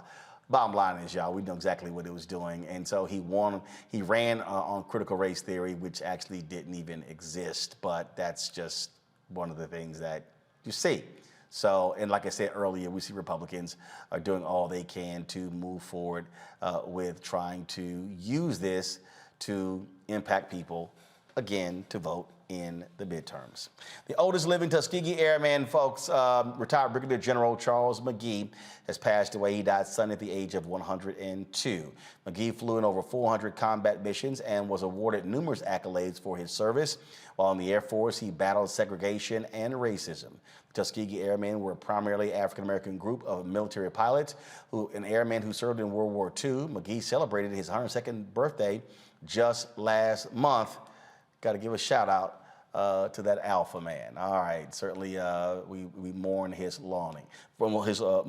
passing, folks.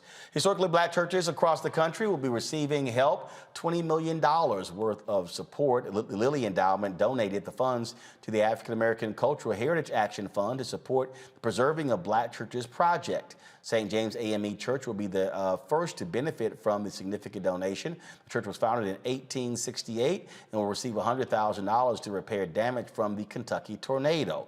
More than 50 churches will receive funds from the Preserving Black Churches project over the next 3 years. So certainly glad to actually hear that. And also, folks, tonight, in Boston, go to my computer, please. The first Black NHL player, Willie O'Ree, had his jersey retired. His number 22 of the Boston Bruins will hang in the rafters after that ceremony took place. Again, just a few moments ago, again, Willie O'Ree, the first African-American to play in the National Hockey League. He, of course, is in the Hall of Fame as well. So big congratulations go out to Willie O'Ree.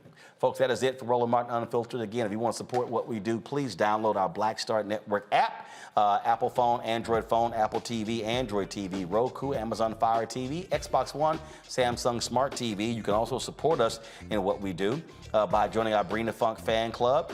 Cash App is $RM Unfiltered. PayPal is R Martin Unfiltered. Venmo is RM Unfiltered. Zelle is Roland at RolandSMartin.com. Roland at RolandMartinUnfiltered.com. Folks, thank you so very much. We'll see you tomorrow right here. Roland Martin Unfiltered on the Black Star Network. Holla!